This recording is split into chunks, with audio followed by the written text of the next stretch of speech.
Recording in progress. Good evening and welcome to the Ethylene Oxide ETO Zoom community meeting for Sasol Chemicals in Westlake, Louisiana. My name is Deborah Browning with EPA and I am the moderator for the evening. Our thoughts and prayers are for the state of Louisiana and for your community during the recovery of the aftermath of the recent hurricanes. We appreciate you taking time to join us tonight. We are currently scheduled for the meeting to run from 6 o'clock to 8 o'clock p.m. and we'll be here to answer all your questions. Following the Q&A session, Sasol Chemicals will be making a brief presentation. We invite you to stay if the time overflows after 8 o'clock and if your schedule allows. Next slide, please. For those attendees requiring language interpretation services, instructions are posted on the screen. This will assist our participants to enable the appropriate language preference for English or Spanish services. I would like to welcome and introduce the Spanish interpreters, Sumaro Crespo and Lester Lima. For those requiring American Sign Language services, the interpreter window is available to pin the interpreter on the screen. I would like to welcome and introduce the American Sign Language interpreters, Catherine Montoya and Connor Gillis. Next slide, please. This is a Zoom meeting, and due to the size of the audience, all participants are in listening mode only, except for the speakers' microphones. At the end of the presentations, EPA will address questions during the question and answer session. Participants may write their question in the chat box during the presentations. However, the questions will not be answered until the Q&A session. Next slide, please. Your comments are very important to us, and this meeting is focused on hearing from the citizens in Lake Charles, Westlake area near the Sasol Chemicals facility. Any questions related to industry permits, any enforcement, including inspections and surveillances, or legal actions, or about other areas or facilities will not be addressed during this community meeting. You may send these questions or other questions and comments related to ethylene oxide to the EPA Region 6 email box for a response at r6ethyleneoxide@epa.gov. This event is being recorded and will be posted to the EPA Region 6 websites for ethylene oxide.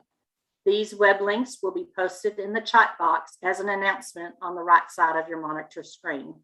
Next slide, please. For Zoom meeting best practices during the question and answer session, in addition to encouraging everyone to writing the question in the chat box, you may raise your hand to ask a question. Those participants dialing in will also have an opportunity to ask a question during the question and answer session. When not speaking, please mute your microphone. Next slide, please. This slide shows an example of where to find the mute button and the buttons at the bottom of your screen for the chat box and to raise your hand. Next slide, please. During the Q&A session, my colleague, Janetta Coates, as well as Gloria Vaughn, will be assisting me with hand-raised checks, phone dial-in, and chat box questions. If you would like to send a question to be read in the chat box, but prefer to remain anonymous, you may do so through a direct messaging option in the chat box. This slide shows an example of where to find the direct messaging option.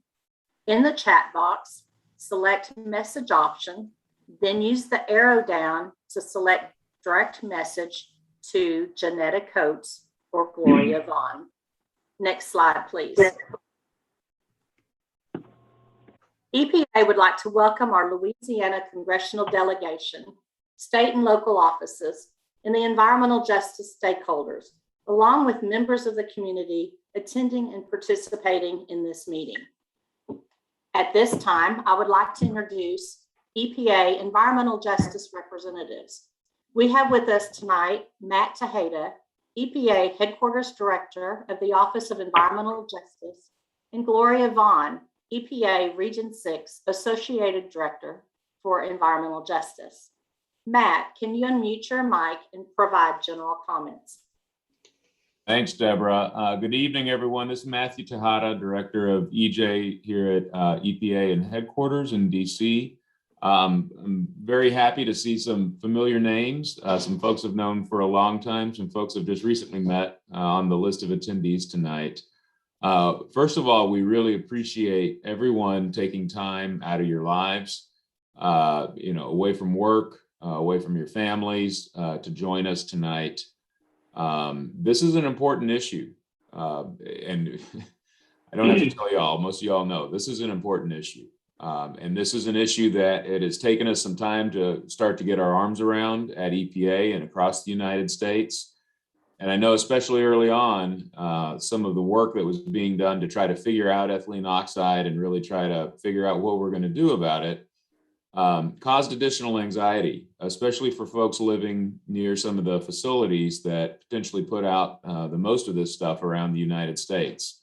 It's not an issue that is affecting all of the United States. It's affecting, specific communities. But despite that, this is still one of the highest priority issues across all of EPA right now for the administrator and for the agency, because of both our concern about it and because of your concern about it. We know folks that are anxious about ethylene oxide. You want to know what we're going to do about it. You want to know what states are going to do about it. You want to know that your families and yourselves and your futures are protected from being exposed to carcinogens such as ethylene oxide. So we really appreciate y'all joining us tonight, because as we look forward to how we regulate this chemical and how we ensure that yourselves and your communities are protected, we want to make sure we do it in a way that you feel confident in that. We want to do it in a way that is responsive to the realities of the communities most impacted by this. That's really, kind of the heart of environmental justice for us. When something like this happens, we want to make sure that our decisions, our responses are fully informed by those who are most impacted by it, by the communities with environmental justice concerns. And we know that, for a lot of y'all, especially in this part of the United States, ethylene oxide is by far not the only thing you have to worry about. But we appreciate that it's one of the biggest things you're worried about right now. So that's why we've been taking the time to visit with communities across the United States, and we're going to continue to do that. This is not the end of the conversation. This is the very beginning of the conversation. And throughout, as Administrator Regan has committed to repeatedly on this and other issues, we're going to center what we do to regulate ethylene oxide on achieving environmental justice for the folks that are being impacted. So we do really want to focus on making sure that we give you very clear information. Hopefully that information that Fran is going to give you all in a little bit is going to help to answer some of your questions. But once she's done, we want to hear from the community. And I know that there's a lot of other folks on this call. There's a lot of other folks that have something that they want to say about this. We understand that. Everybody understands that. We want to make sure that we hear from the community members first, though, and we want to make sure that they feel comfortable speaking up and speaking out about what they want to share with us, because that's the purpose of this evening. It's to hear from those community members. So I would ask everyone else, I know we've got a lot of folks from other agencies or from business and industry or from environmental organizations on the line tonight. I appreciate everyone's attention on this. But if folks could please make sure that we allow the actual residents of the communities that are impacted by this and are on the fence line of these facilities, we could allow them to go first, because that's the point tonight. So with that, I did want to make sure folks were aware that we obviously have undergone the beginning of a transition in our Region 6 EJ office. Jonna Polk, who many of y'all got a chance to meet, not in person, I think. I don't know if she ever got to meet a single person in person. But she has moved on. She was given another opportunity at another federal agency. So she's taken a very good opportunity for herself and her family. So we'll be looking for, or already looking for, a new director of that office in the Region 6 office in Dallas. But I'm very glad that we still have a number of the team, the EJ team in the Dallas office with us here tonight. So with that, I'm going to turn it over to our EJ coordinator in the Dallas office for all of Region 6, Gloria Vaughn. We want to make sure you all know Gloria hasn't gone anywhere. Gloria's right here with us. You're not starting over from scratch. So with that, Gloria, if you want to take it over and keep us going through the agenda. Yes, thank you, Matt. Good evening, everyone. As Matt said, I'm Gloria Vaughn, and I'm the Associate Director for Environmental Justice in the Office of Communities, Tribes, and Environmental Assessment in the EPA office in Region 6. I have been fortunate to meet in or talk with some of you who are attending this community meeting. For those of you who I have not met, my name may be familiar to you because I'm the person who sends you notices of grant opportunities, training opportunities, meeting invitations, opportunities to comment on NEPA-related projects, and I am your contact for issues that you want to bring to EPA's attention. As Matt mentioned, there have been some personnel changes in the office. Jonna Polk has returned to the Fish and Wildlife Service, where she will serve as an Assistant Regional Director.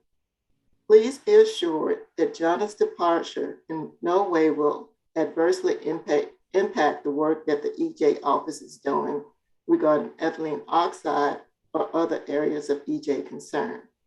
The EJ core staff remains intact, and we remain dedicated and steadfast in our role as EJ advocates.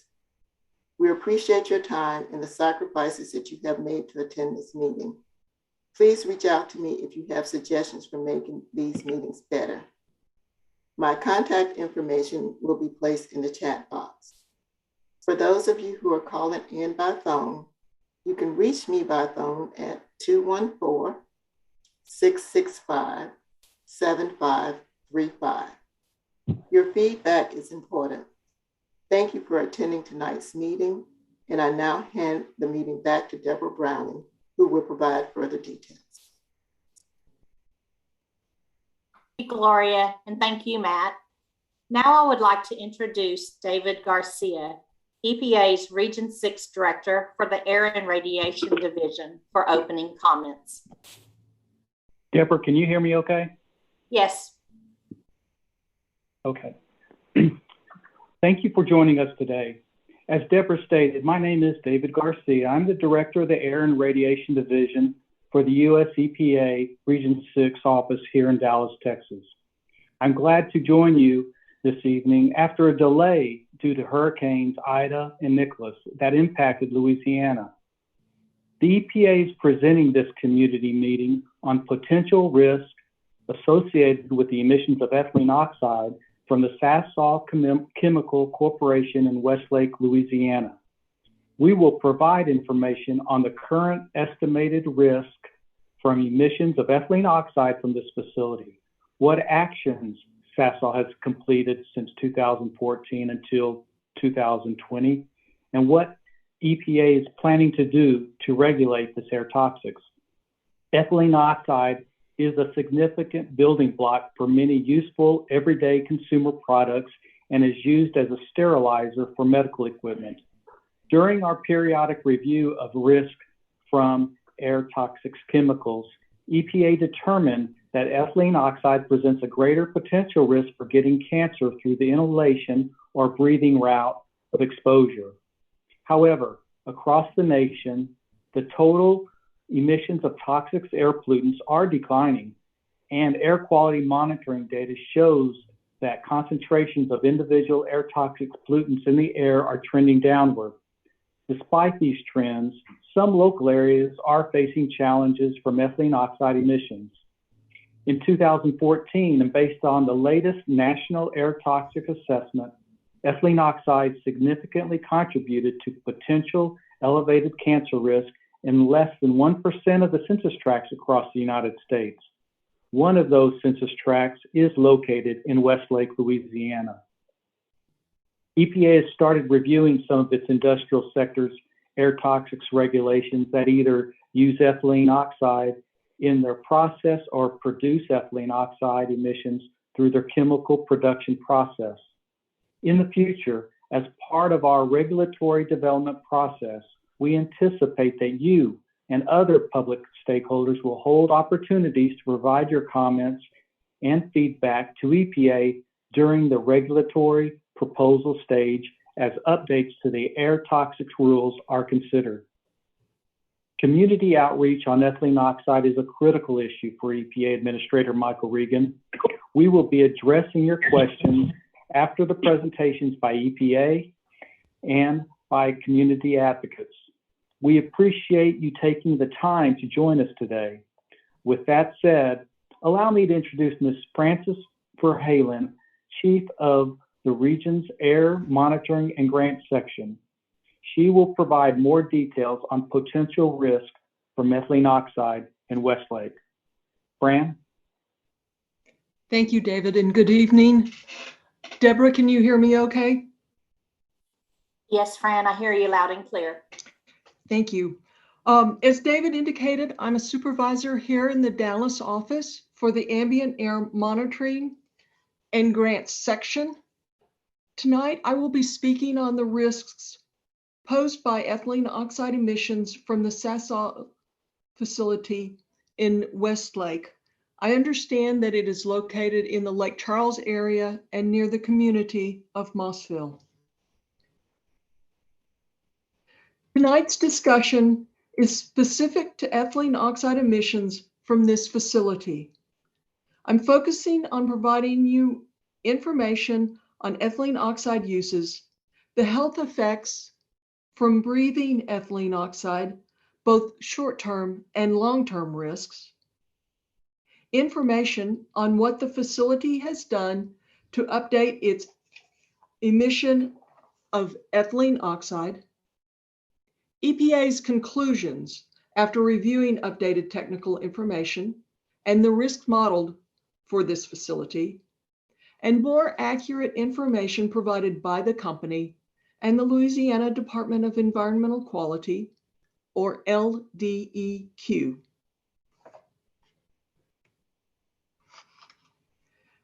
Ethylene oxide exists at room temperature as a colorless gas. It is flammable, meaning that it can burn. It is a chemical component in making other chemicals and is a component for common household products like detergents or antifreeze or carpeting. It is also a sterilizing agent for materials that cannot be heated or gotten wet. For example, it is used to sterilize the respiratory tubing used in hospitals and the masks and gowns used by doctors and nurses. While ethylene oxide has many uses, EPA has determined that it is a carcinogen, meaning that exposure to this air toxic can cause cancer. In recent years, EPA has learned more about the health risks from breathing air that contains ethylene oxide over a lifetime. But there's a lot about ethylene oxide that we still do not know. One of the questions that we are examining is whether ethylene oxide is in the air broadly across the United States, and if it is, at what levels. Another question is if we are actually measuring ethylene oxide or if it is something different.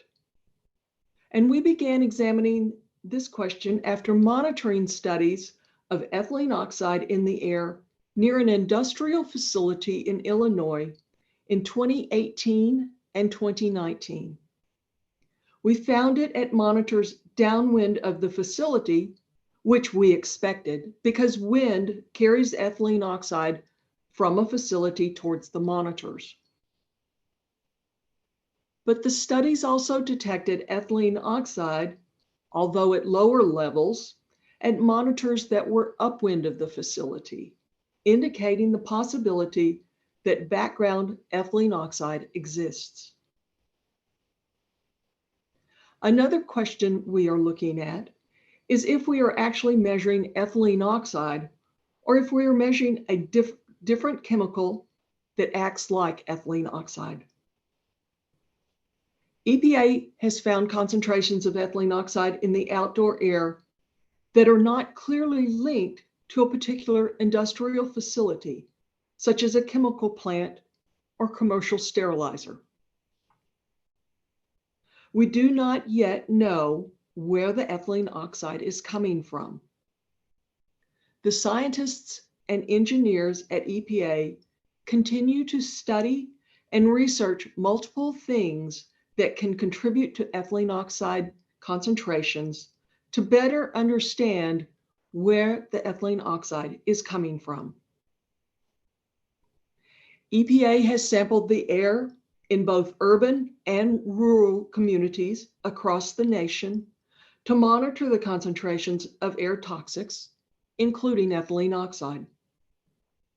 While these lower levels of ethylene oxide suggest there is a background level of ethylene oxide in the outdoor air, EPA is not yet certain about exact background ethylene oxide concentrations. Regardless of where the ethylene oxide comes from, inhalation of ethylene oxide above certain concentrations may harm or negatively impact a person's health, through continuing exposure over one's lifetime.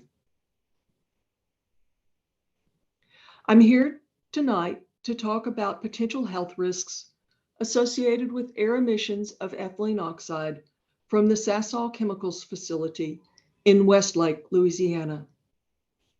I use the term potential cancer risk because each of us is unique in our reaction to cancer-causing agents, and we may not get cancer from the same exposure as our neighbor. When we, the scientists at EPA, discuss health risks, we focus on both short-term and long-term or lifetime risk.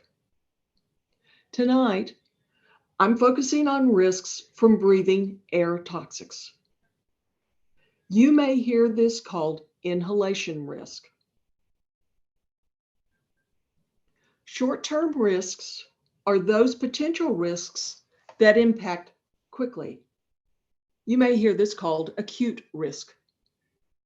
For ethylene oxide, we associate this risk with workers who come into contact with high concentrations of ethylene oxide.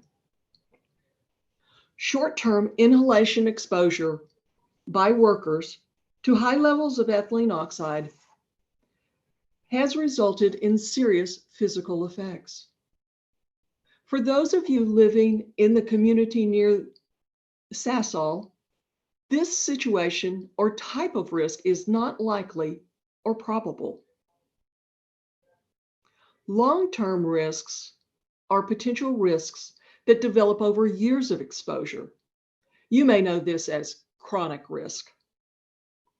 Long-term effects from breathing in lower concentrations of ethylene oxide for multiple years can, but do not always, include cancer, irritation of the eyes, skin, and respiratory passages, and effects to the nervous system, such as headaches or memory loss.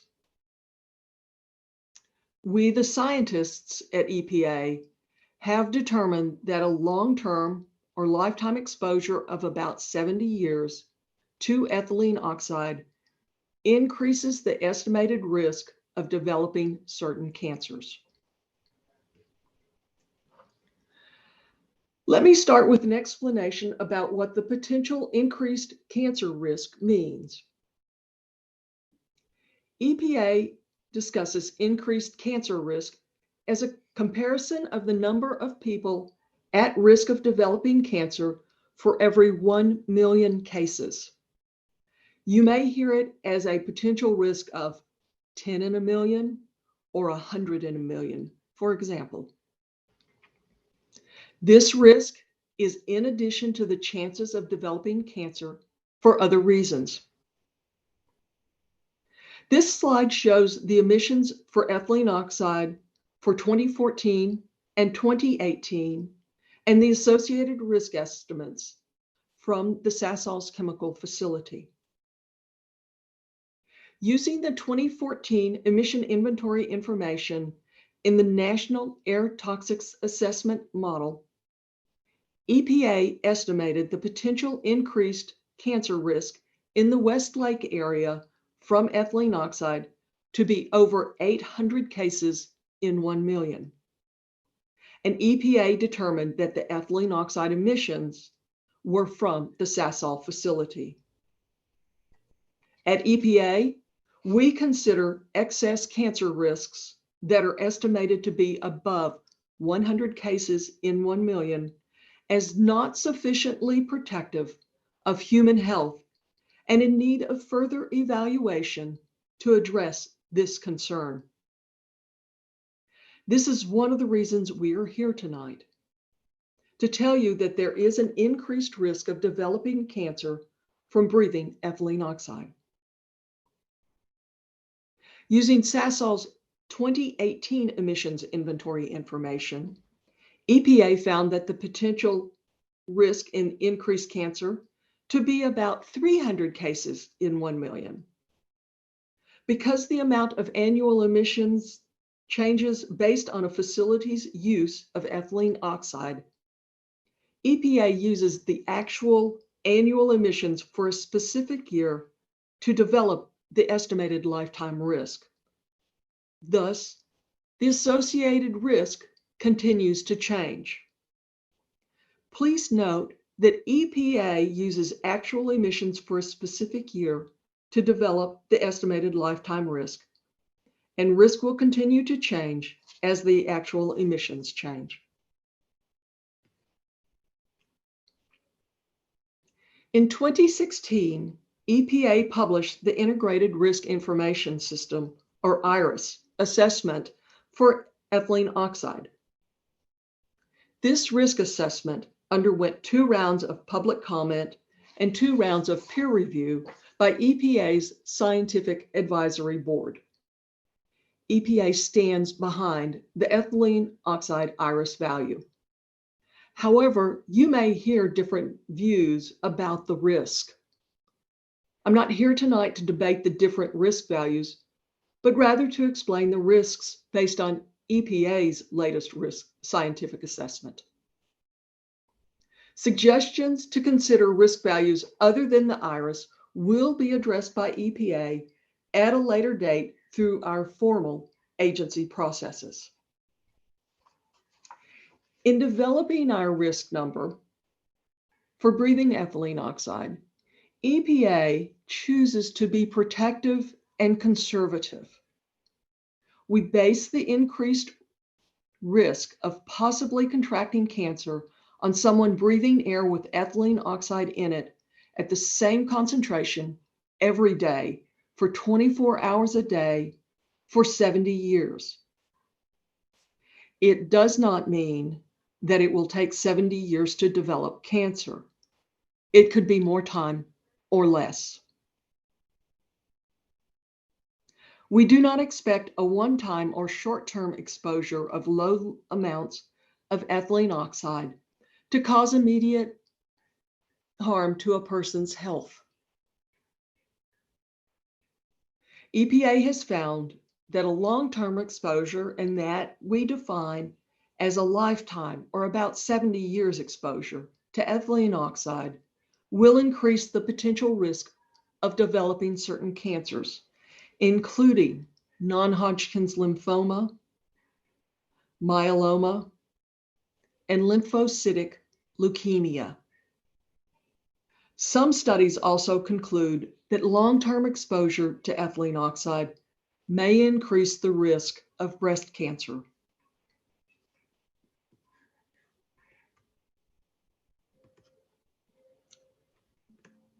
apologies for the technical difficulties. The human exposure model for risk. EPA used the human exposure model in 2018 to perform the risk assessments for sources emitting air toxics to the air. This model only addresses the inhalation exposure. It is designed to predict emissions, estimated risks associated with chemicals emitted into the air. That is, air toxics that are released into the air that move beyond a facility's boundary and remain in the vicinity of the facility. In this case, we use the emissions and facility information from Sasol Chemicals and ran the model to predict the estimated risk from this facility. The results of the human exposure model provide estimates of potential cancer risk and non-cancer hazards for the chemicals evaluated in the model. The actual health of an individual and one's likelihood of developing cancer may be affected by other factors.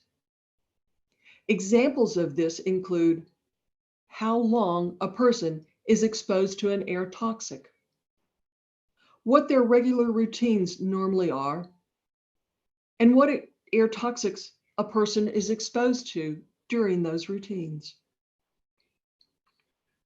More information about the human exposure model can be found at the following web address: www.epa.gov/FERA/risk-assessment-model-human-exposure-model-HEM.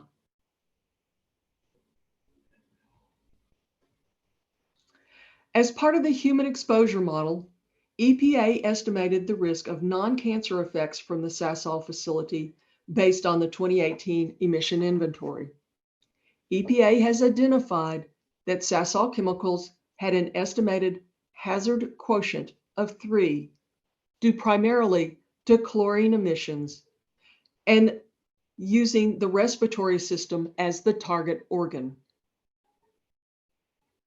When the hazard quotient is greater than 1, there is a possibility for an adverse health effect. The larger the hazard quotient value, the more likely an adverse health effect may occur. The expected health effects from breathing in excess amounts of chlorine may include coughing, shortness of breath, and lung irritation. Once again, EPA does not believe that breathing in low concentrations of chlorine will cause harm.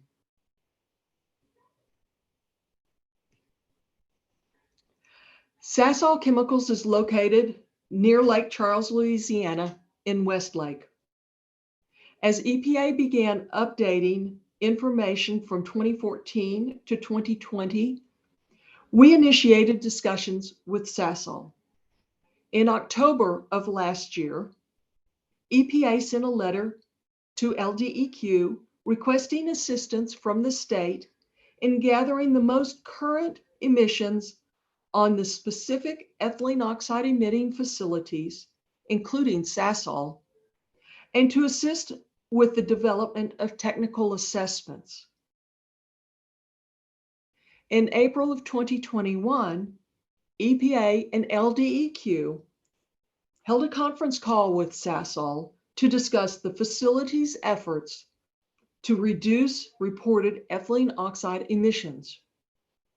Following that meeting in May, Sasol Chemicals provided EPA and LDEQ with additional information that they had shared on the call.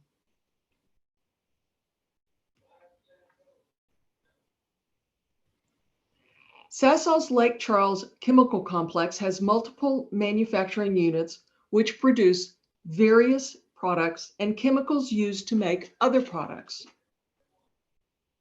Manufacturing at the Lake Charles site includes ethylene oxide production, as well as the production of ethylene glycol and ethoxylated alcohol, which are created by combining ethylene oxide with other substances on site in various processes. Sasol has 3 units that use the primary sources of that are the primary sources of ethylene oxide emissions.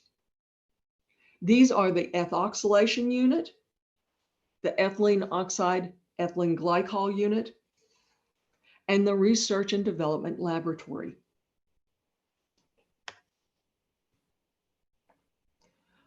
From 2014 to 2020, through emission reductions and reevaluation of actual emission levels, reported ethylene oxide annual emissions at Sasol Chemicals have been significantly reduced.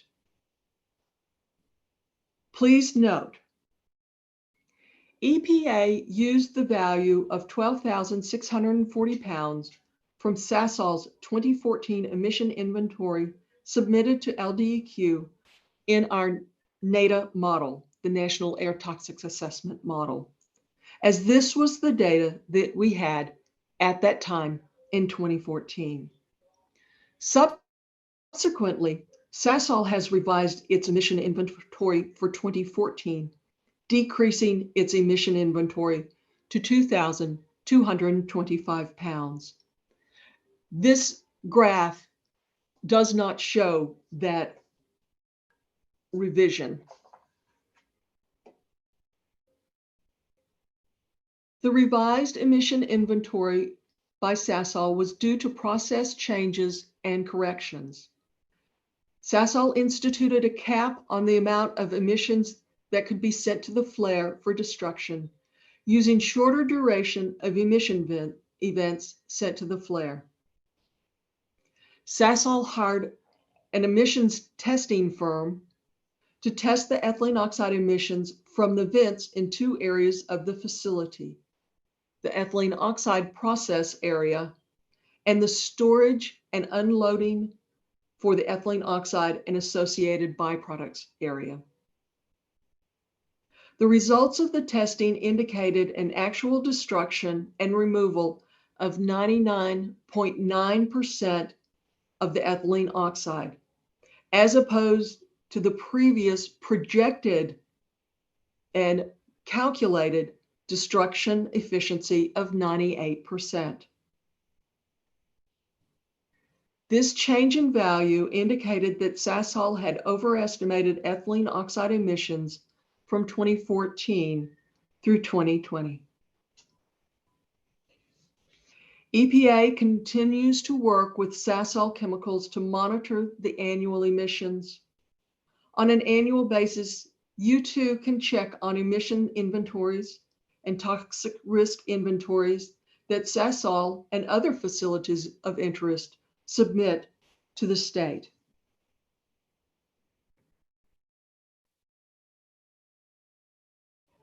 Sasol is currently evaluating if the incorporation of the vapor control unit testing for destruction and removal efficiency and lower of operating hours that the flare serves as backup will further reduce reported ethylene oxide emissions based on the more accurate data.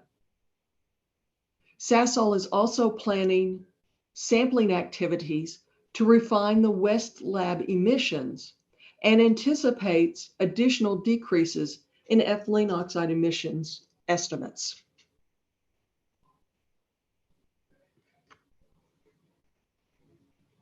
Sasol Chemicals has worked to improve ethylene oxide emissions from their facility and has proposed plans to continue efforts for reductions.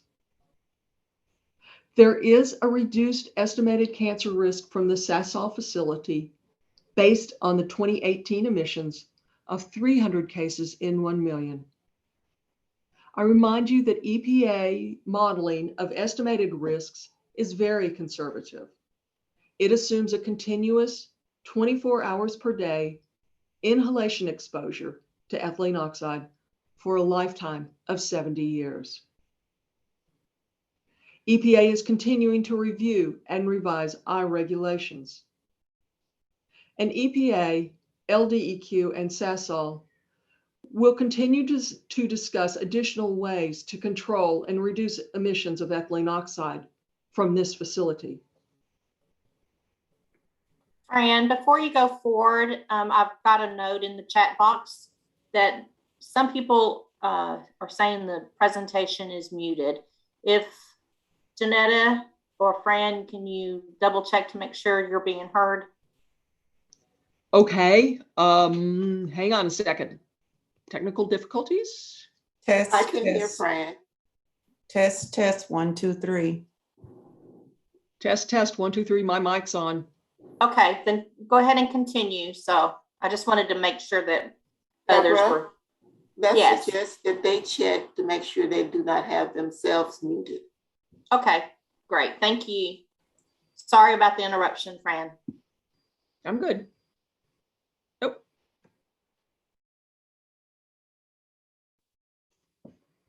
Okay, for more information, we've provided a web link for your convenience to look up additional information about ethylene oxide. The EPA ethylene oxide webpage is found at www.epa.gov/ethylene-oxide. And we have posted a webinar. Let's see, where did I go? We've also posted a webinar that we did back in May, the Ethylene Oxide 101 webinar. It is posted at www.epa.gov/LA/air-issues-Louisiana. In addition, EPA has provided some resources for information about air toxics and regulations for air toxics. Some of these topics include the list of the air toxics pollutants, an overview of our risk and technology program, and the plain English guide to the Clean Air Act. I thank you all for your attention this evening, and I'm going to turn this back over to you, Deborah. Thank you.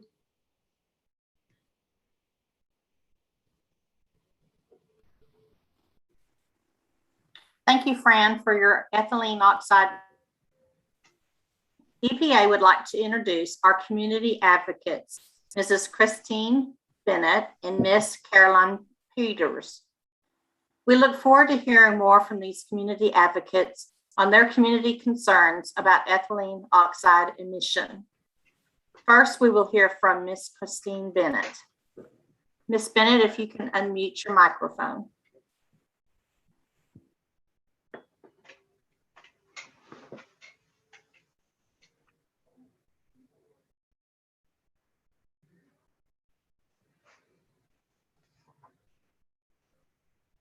Hello? Hello? Can you hear me?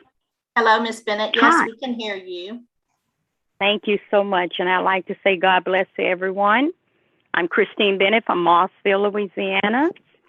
And before we start, I would just, I know we don't do it like this in public meetings like this, but I just want to ask God to take control right now. Just take control.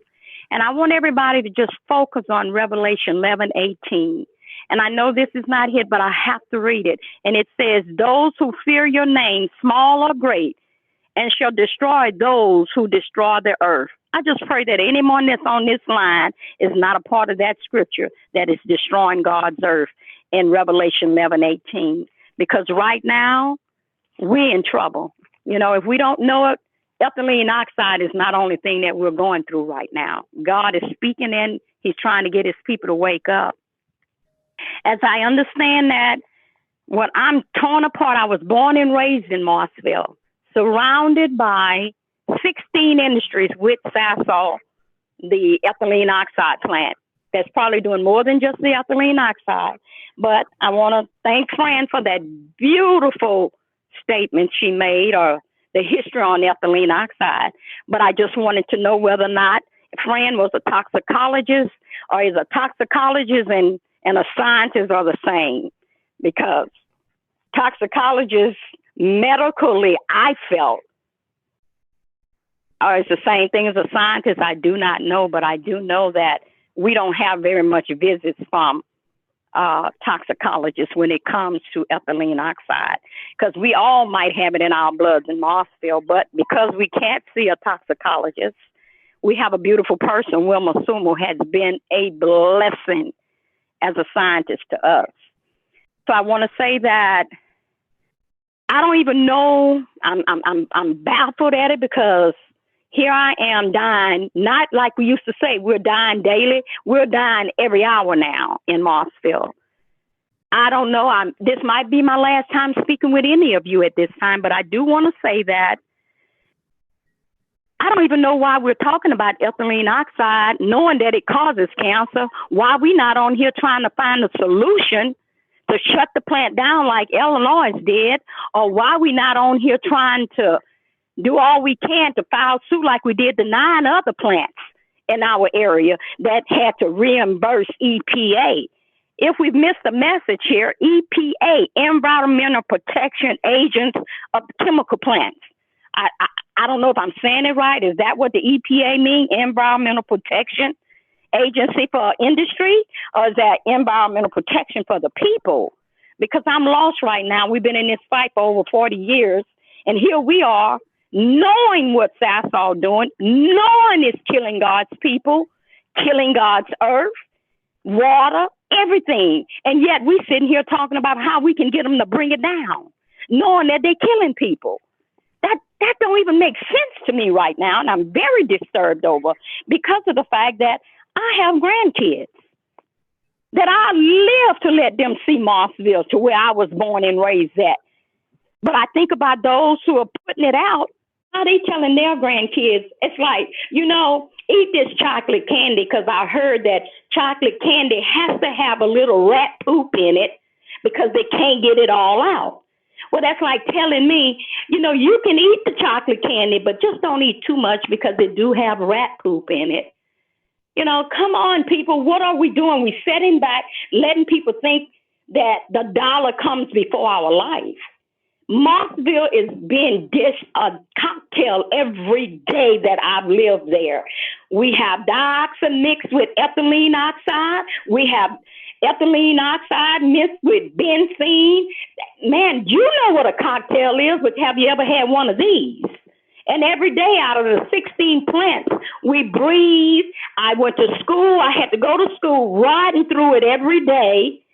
And it's not like Sasol name never was there. It wasn't there, but it came under names like what? Georgia Golf, Conde Vista. We're not crazy here at Mossville. But I still say to you, even with 300 to 1 million, come on, people. Everybody knows that's over the mouth. But here we're sitting on this phone saying what we can do to help them out not to put too much. Why do we want to put anything like this on us right now, knowing that it causes cancer? Because we don't care about people. We care about that mighty dollar. And it's not about EPA. It's not about Sasol. It's about government. We all know this is about government and the mighty dollar, just like the COVID is. Man, people, we got to stop this drama and start caring about God and his people. And as I said, I heard what Fran said. But my God, do Fran understand that we can't live out here by cutting it down low when we know it's causing cancer? We know it's doing much more than that. But how many is surrounded by 15 other plants along with the ethylene oxide? I am very disturbed over it. I heard what a friend said about it, but then I look at it and I say, well, ethylene oxide is a carcinogen in humans if inhaled. Okay, and then they said, I don't even know how to pronounce some of these words. One says pterogenin, if it's a malformation of an embryo. In humans, this is a pterogenin in animals. Man, look at all this. If it hurt an animal, and it can destroy an embryo, what are we still talking about this for? It limited the advance indicated for causes of spontaneous abortions, may damage developing fetus, long-term exposure harm the brains and the nervous system. Breathing air contains elevated ethylene oxide level over many years. We're talking about something that's been existing. I think I read somewhere it was way in 1985. They discovered this carcinogen thing that it is, but I may not get every name said like it's supposed to be said, but we have right now, Louisiana have 5 of the 25 priority facilities here in Marshville. But yet and still, here we got our nice brothers and sisters in Chicago, Illinois, the rich community can shut theirs down because they got that mighty dollar. They're able to shut it down. But here in the low income, poor communities, we can't do nothing about it. Man, come on now, what is this? This is a game that people are trying to run on the people of God, and he's not pleased with it. But I still say, no matter what happened in Marshville, we got people all over the outside of Marshville fighting for us. Do we have our own radio stations, news people fighting for us about this ethylene oxide? I think Wilma got a chance the first time ever being on TV for Marshville or the Lake Charles area since I've been in it. But we have a wonderful police bureau who works with us. Not one of them ever spoke up for us. But as soon as the plant started hitting a white neighborhood, we began to speak up for them. This is a racial matter against African Americans and poor communities, low-income communities. We are tired. We are sick of it because here you sitting up here trying to find a reason to lower the emission, which you know that's causing cancer and killing people. That sounds very ignorant to me. We need to be on this line right now, finding some way to do as Illinois did, or find some way to get these people out of this area with that. Find something else they can use besides ethylene oxide, benzene, dioxin. Everybody that was in our neighborhood that was tested with dioxin is dead today because nobody cared. All we asked is didn't do nothing about it. A whole buyout. They didn't do nothing about nothing. And we just want to be made whole. Because I still want to know. And ethylene oxide is bad in these other plants and all over else. But how many is surrounded by 15 of them and get up every morning with a cocktail of ethylene oxide, dioxin, and benzene, and plus more every day of our life? Come on. What are we on this phone for tonight? Fran gave a good history on ethylene oxide, but she never told me what else we could use besides ethylene oxide. Who want to use some? My brother died with lymphedema. It was a little excited right now because I lost a sister with cancer, leukemia, 2 brothers with kidney failure. I'm low sick right now with autoimmune diseases. Been fighting them for years now. When my time comes, I don't need nobody to talk about all she did, but I look at all the ones who have been fighting in this area for us. And I'm looking for them to pass at any time because everybody ever fought for us in the Marshville area didn't live long at all. If they came and breathed this air, they didn't live long. But how many who's putting out ethylene oxide lives in Marshville, breathing this toxic community air every day? But we sitting on this line talking about, they're putting out 300 to 1 million, and they did this, and this is what it causes, and you have to breathe so much air to get this. People, are you real? Fran, are you really putting this out there? Are you with us, Fran? Are you going to tell us that we can breathe the air, but we have to breathe so much of it?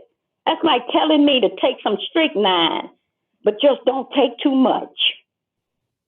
My God, people, when are we going to wake up and smell the roses that God have here for us. It ain't no more about smelling the coffee anymore. What about the roses? What about the birds? What about our grandkids? Because all the older ones are dying off. But I still don't understand why we on this line, wasting people's time, wasting money, when we can be using it right now to find something to get rid of ethylene oxide and find something better to use that'll save lives. But of course, that mighty dollar is the one. And I can't thank nobody enough for all the work that they have done for Mossville. But the people still dying in Mossville. We're still suffering. And all we ask is to be bought out. That's all we asking is to be, you done destroyed our community. There's nothing we can do for our community. I dreamed of having a women's shelter in my community to help the women. But how can I bring them to a community that's putting out cancer? Going to kill the women with cancer because I wanted it at that. You know, we got to stop and look at it. No matter what you say, it says that in May 6, 2021, that EPA Office of Inspector General published the results of an adult examining EPA response to updated cancer risk values for ethylene oxide. It went on and on. We got a whole history from 1958 about this chemical. And now we want to sit on the line tonight and see what we can do to help them bring it down. Bring it out. Do what Illinois did. Shut them down. That's what we want. We want to shut them down, get them out of here. They had no business here anyway. They say, how could an South African community plant come to the community here in America? Well, they did it. Because America is dying over $1. They ain't worrying about our people. They let anybody in. They don't care as long as they got $1. They're not even supposed to be in here at first. Mrs. Bennett, this is Gloria. Yes. I thank you so much for your heartfelt comments. And I feel your pain. I feel your frustration. And I feel for you and I feel for the Mossville community. And thank you. Thank you. And I know you do, Gloria. I know you do, Gloria. Yes, thank but you work from them, and it's not much you can do about it. And you know, we would like to hear from others. We'd like to hear from Ms. Peters and others. And there may be some time at the end for you to come back, and if there's still something you want to say. But I do thank you so much for letting us. Thank you too, Gloria. And I'm sorry. I thought somebody was going to let me know when the 5 minutes, and since they didn't let me know when the 5 minutes was up, I took advantage of it. Thank you so much, Gloria. You're welcome. Ms. Peters.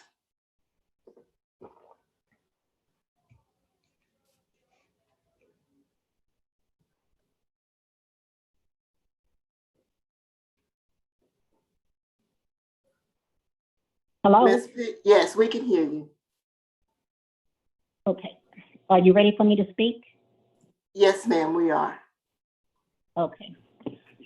First of all, I'd like to say good evening and thank you for inviting us to your ethylene oxide slideshow. And before I get started, I would like to applaud Mrs. Bennett for speaking her heart and speaking our truth, because I know how she feels. I know exactly how she feels.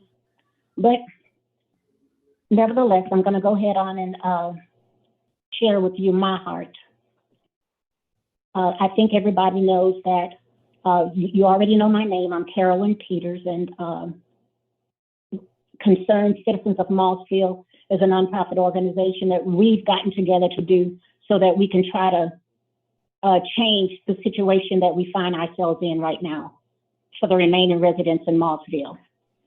So before I get started, I just want to say, we didn't come here this evening to be contentious or disruptive.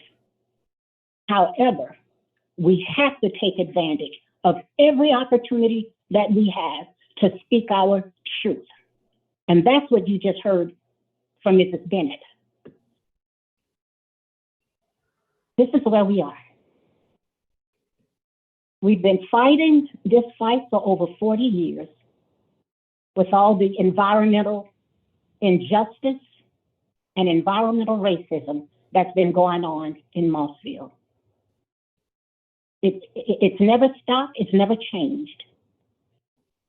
The thing that I find so disheartening is we have a police juror who less than a month ago was on TV, public TV, the news, telling 20 families on Houston River Road that he will get them a place at the table with Sasol to discuss buyout.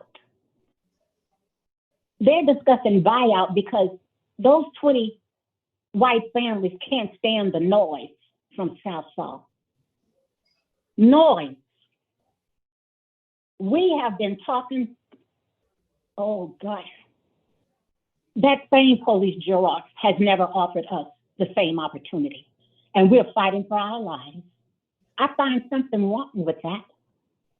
It's all up in your face, and it's deliberate. And if anybody can't wrap your head around that, then something's really wrong. There's something wrong. But having said that, this is what we're faced with this evening. This is why I showed up. Me and my other CCOM members had an in-depth conversation with our scientists, environmental scientists. And her findings are quite different from the ones that EPA has published. Now, having said that, I'd like to go through these, all of the findings that our scientists found contrary to what EPA is giving us, okay? Here's where we are. First of all, I have to get this out of my system because after I get through answering each slide, EPA had 28 slides. Our scientists condensed that to 9 slides, things of actual relevance and truth. Okay. First of all, Mossville residents has been the audience to too many of the same old minstrel shows for over 40 years. 40 years. And the way I see it, it's like bring out the violins. They're getting ready to play the same old song. Let's talk, and let's talk. That's what I think. That's the way I see it. However, while they're talking, people are still dying. Every day in our community, every day. So I say it's time to stop talking and to start doing. And for all the powers that be, all the way from Regan, the Hyder, David, all of you, you have a burden you have to deal with. And I say burden because when we say people are dying, we're not just saying that to get your attention. We're saying that because it's true. So what I'm saying is you are all in the position to change our plight, every one of you. Yet, what happens? The reality is you bring us together to talk, and talk. We're so tired of listening to the talk. We know it by heart. We already know everything that's going to be said. We already know. So let's do something of substance, something that's real, and something that is effective. And what I'm speaking about is drawing up a plan to get the remaining residents of Mossville out of harm's way. That's what I'm saying. That's what I'm saying. So my other reason here tonight was to rebut what Mrs. Frances Verhalen just shared with us. Wonderful presentation, Ms. Van Halen. We appreciate your efforts and your hard work. I'm sure it was time consuming. However, this is what our scientists ended up with. I want you to follow along with me. There are only 9 slides, so it won't take me long. On slide number 1, EPA said that ethylene oxide is colorless and odorless and all that. Yeah, we know that. We know that. EPA said that ethylene oxide is a carcinogen to humans. Yep, we know that too. So you're telling us things that we already know. So what are you going to do about it? That's the question. And the bottom line is there is no safe level or exposure to any carcinogen, including ethylene oxide. Okay, let's move on to slide number 2. Ms. Van Halen stated that according to EPA's RSEI microdata, Mossville has the top 1% most toxic air in Louisiana, and Calcasieu Parish has the highest toxin emissions than any other Louisiana parish. Okay, let's go on to number 3.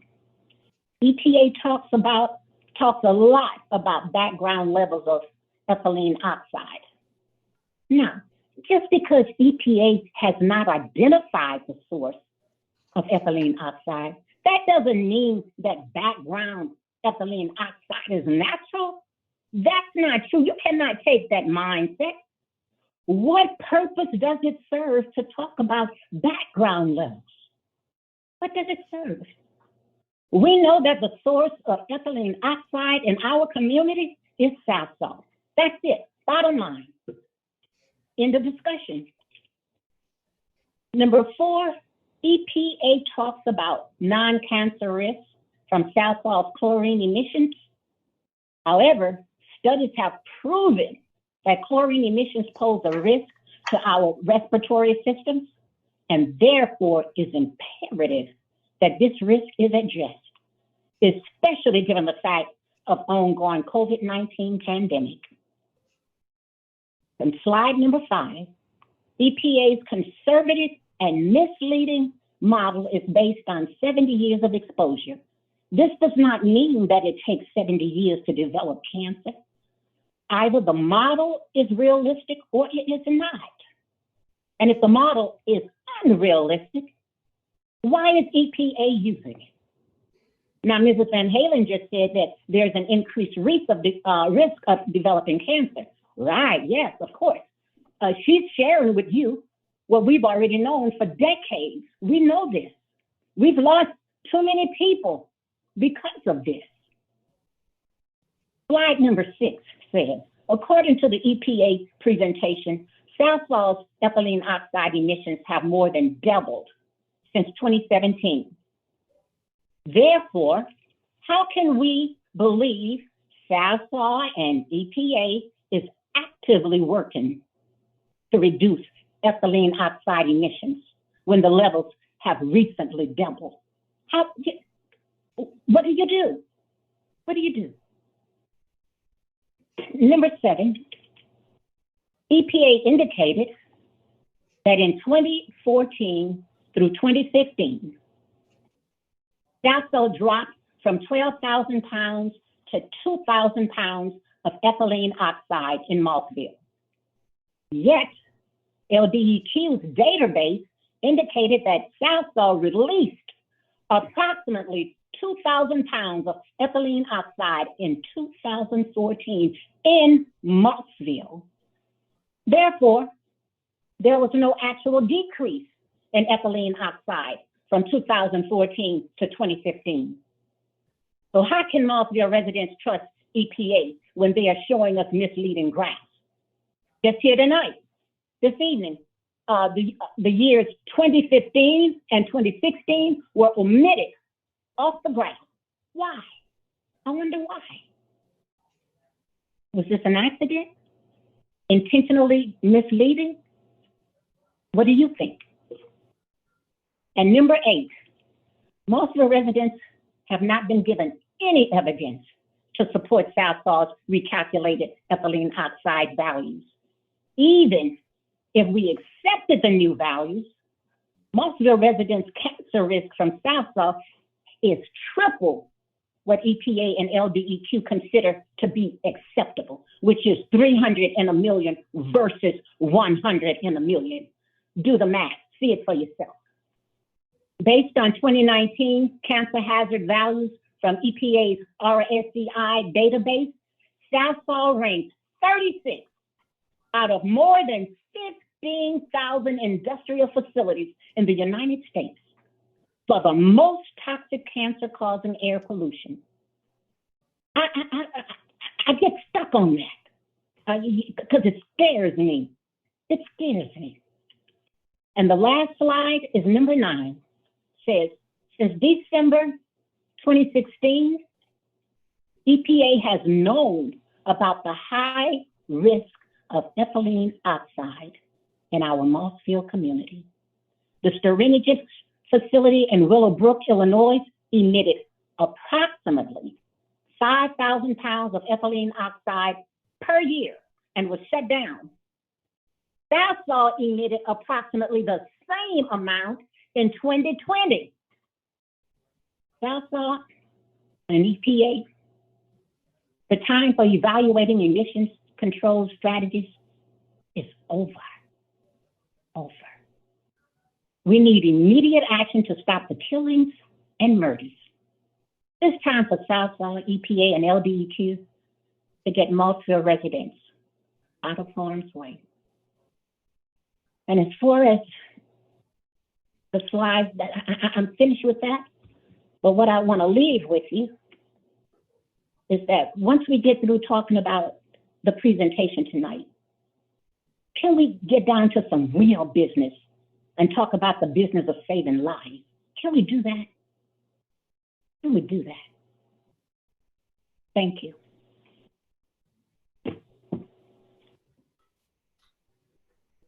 Thank you, Ms. Bennett and Mrs. Peters.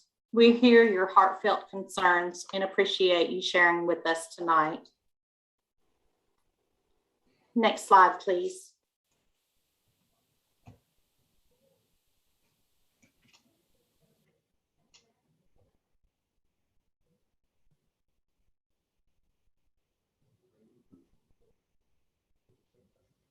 Fran, can you forward the next slide, please? We are at the question and answer portion of our meeting, and your comments and questions are very important to us, and extra time has been included to hear from the community. As mentioned at the beginning of the meeting, you can post a question in the chat box using the button at the bottom of your screen. In order to address as many of your questions as possible, please submit your questions and limit them to 2 minutes. We have already received a few questions in the chat box, and I appreciate those questions already submitted. As a reminder, the meeting is focused on hearing from the citizens in the Lake Charles Westlake area near the Sasol chemicals. Questions related to industry permits, any enforcement, including inspections and surveillances or legal actions, or about other areas or facilities will not be addressed during this community meeting. Questions or other ethylene oxide related questions and comments to the EPA Region 6 email box at r6ethyleneoxide@epa.gov. Again, this link will be posted in the chat box. EPA will post a list of questions and answers on the EPA Region 6 website that will be listed, that has been listed already in the chat box, and will again be posted shortly. These web links were included in the announcement and will be forwarded to the states afterwards for distribution. Next slide, please. My colleague, Janetta Coates and Gloria Vaughn, will assist me with the Q&A session. I will check with Janetta periodically for a hand-raised check or to see if our dial-in participants have any questions. Both Janetta and Gloria will assist me with direct message chat box questions. For those dialing in on the phone, please mute your phone by pressing *6. There will be an opportunity for phone attendees to ask a question during the Q&A session. When recognized to speak, you will unmute your line by pressing *6. Please identify yourself prior to asking your question.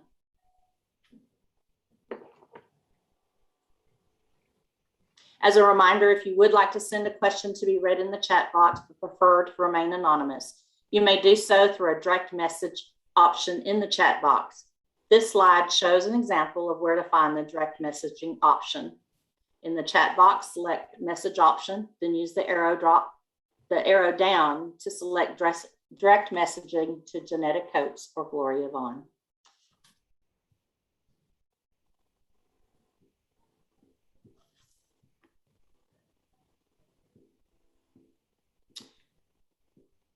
Fran, I have several questions, and our first question comes from Joel Davidson. He's a Lake Charles resident, which is 5 miles from Sasol. He would like to know, has the EPA compared ethylene oxide levels and risk in urban areas with no industrial areas for increased cancer? Thank you for the question. EPA has evaluated, let me see if I can address your question. When we look for our risk evaluations, we are starting primarily with our emissions inventory. So the sources are coming from industrial sources for the most part. If those industrial sources are in urban areas, then we have evaluated that.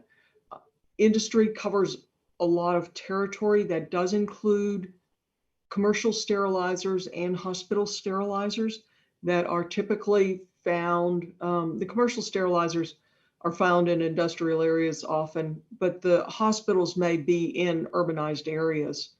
So we have evaluated those risks. For other risks, we do have a network. EPA monitors different air toxics across the nation. We have found low concentrations of ethylene oxide in urban areas using our urban air toxic monitoring program or our national air toxics trend station monitoring systems. It's 2 different networks. Those data are posted on EPA's website. Deborah? Thank you, Fran. I know we have several hands raised, but I'd like to ask one other question and then go to some hands being raised. This next question comes from Lori Hawes. It's a comment and then a question. So Fran, I'll read the comment first. EPA Region 6 has failed to make it clear in the materials provided that its ETO cancer risk estimates are entirely theoretical. Further, the air concentrations associated with the controversial cancer toxicity value that EPA relied upon in developing these cancer risk estimates is approximately 20 times lower than the air concentrations associated with ETA levels that our body produces naturally. This suggests we are all at high risk of developing cancer due to our body's natural production of ETO. Can EPA Region 6 help explain this?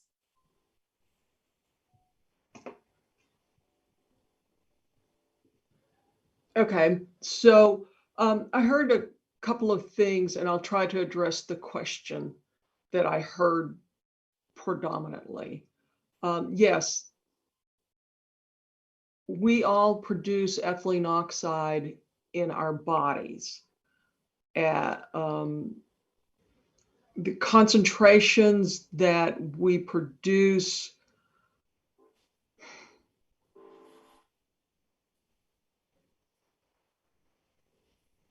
I'm not sure I'm understanding her point, but from what I gather, no, I'm not going to go there. That part I'm going to have to do the research on and get you an answer online. However, yes, I do agree that ethylene oxide is produced by humans within the body. It is typically not in concentrations that are lethal. However, I'll have to do a little more toxicological research to get back a full answer on that one. This is Carolyn Peters. May I speak? Yes, ma'am. Oh, okay. And I know you, this is Fran? Yes, it is. Okay. We understand about the body producing ethylene oxide. We got that, we get that. However, we're not producing enough ethylene oxide in our bodies to kill us. You know, it just, to make a statement like that is absolutely ridiculous.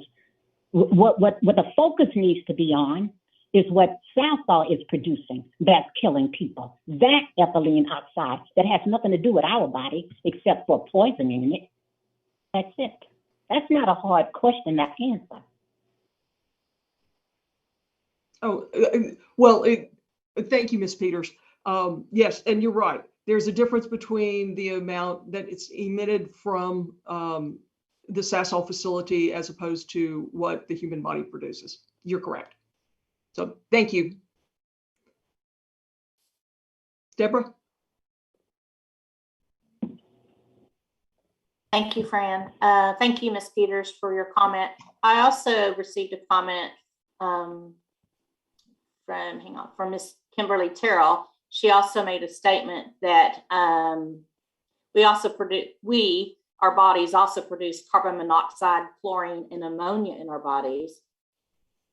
Just because our bodies produce it doesn't make it safe to breathe. So I just wanted to provide that extra comment from Ms. Terrell. I'd like to take a moment to go and check with Janetta on our hand raises. I know we've got several, and I promised just a moment ago before our last question that we will go ahead and check with the hand raises. So Janetta, let's address a couple of those. Yes, Deborah, thank you. The first hand raised, we would like to recognize Randy Burley. Randy, if you could press *6 and unmute your phone, we would appreciate it. And then after Mr. Burley, we will go to the next person with the hand raised, which was Mr. Stanford Frank, I believe. So Randy, could you please unmute and ask your question, please? Good evening, this is Randy Burley, and I'm Calcasieu Parish Police Bureau for District 14 and a Westlake resident. And District 14 encompasses Westlake, Mossville, and North Sulphur area around the Sasol plant. I'm also a former employee of Sasol. I just wanted to disclose that. And I completely agree that the priority here should be hearing from local residents, and would like to request that those commenting or asking questions state their city of residence and or the proximity to Sasol so I can better understand the sentiments in my community. With that said, I want to stress that I do understand and appreciate that the members of our community may have concerns about clean air and public health. I'm one of them, as I live just about approximately 3 miles north of the Sasol plant. I also understand that companies that produce ethylene oxide are highly regulated and have multiple safety protocols and standards in place to handle the EO and other chemicals that they produce or use. I'm looking at your July 8, 2021 report titled Results of Risk Assessment of Ethylene Oxide Emitting Facilities in Texas and Louisiana. Yes. And on page 6, you tell me that because I live near Sasol, I have a 3 in 1 million risk of getting cancer. And then on page 16, it says only 8 of the 253,000 people living in our area actually have that risk. Who are those 8 people, and how did you define that group? How do I know if I'm one of those 8 people out of that 253,000? Oh, well, I'm going to have to go back and dig into the details of that. What we were looking at in switching over to a more refined number, the 8 and 253,000. We'll have to go back and look at that. These are modeled and calculated numbers. We don't identify specific individuals or specific locations. It is based on populations, and we modeled that. I have a technical guru on the line, Ruben. If you could check into that and let us see if we can get you a better answer just in a short while, Mr. Burley. Let me have Ruben look that up, and we'll come back to that if I may. Thank you. Okay, thank you.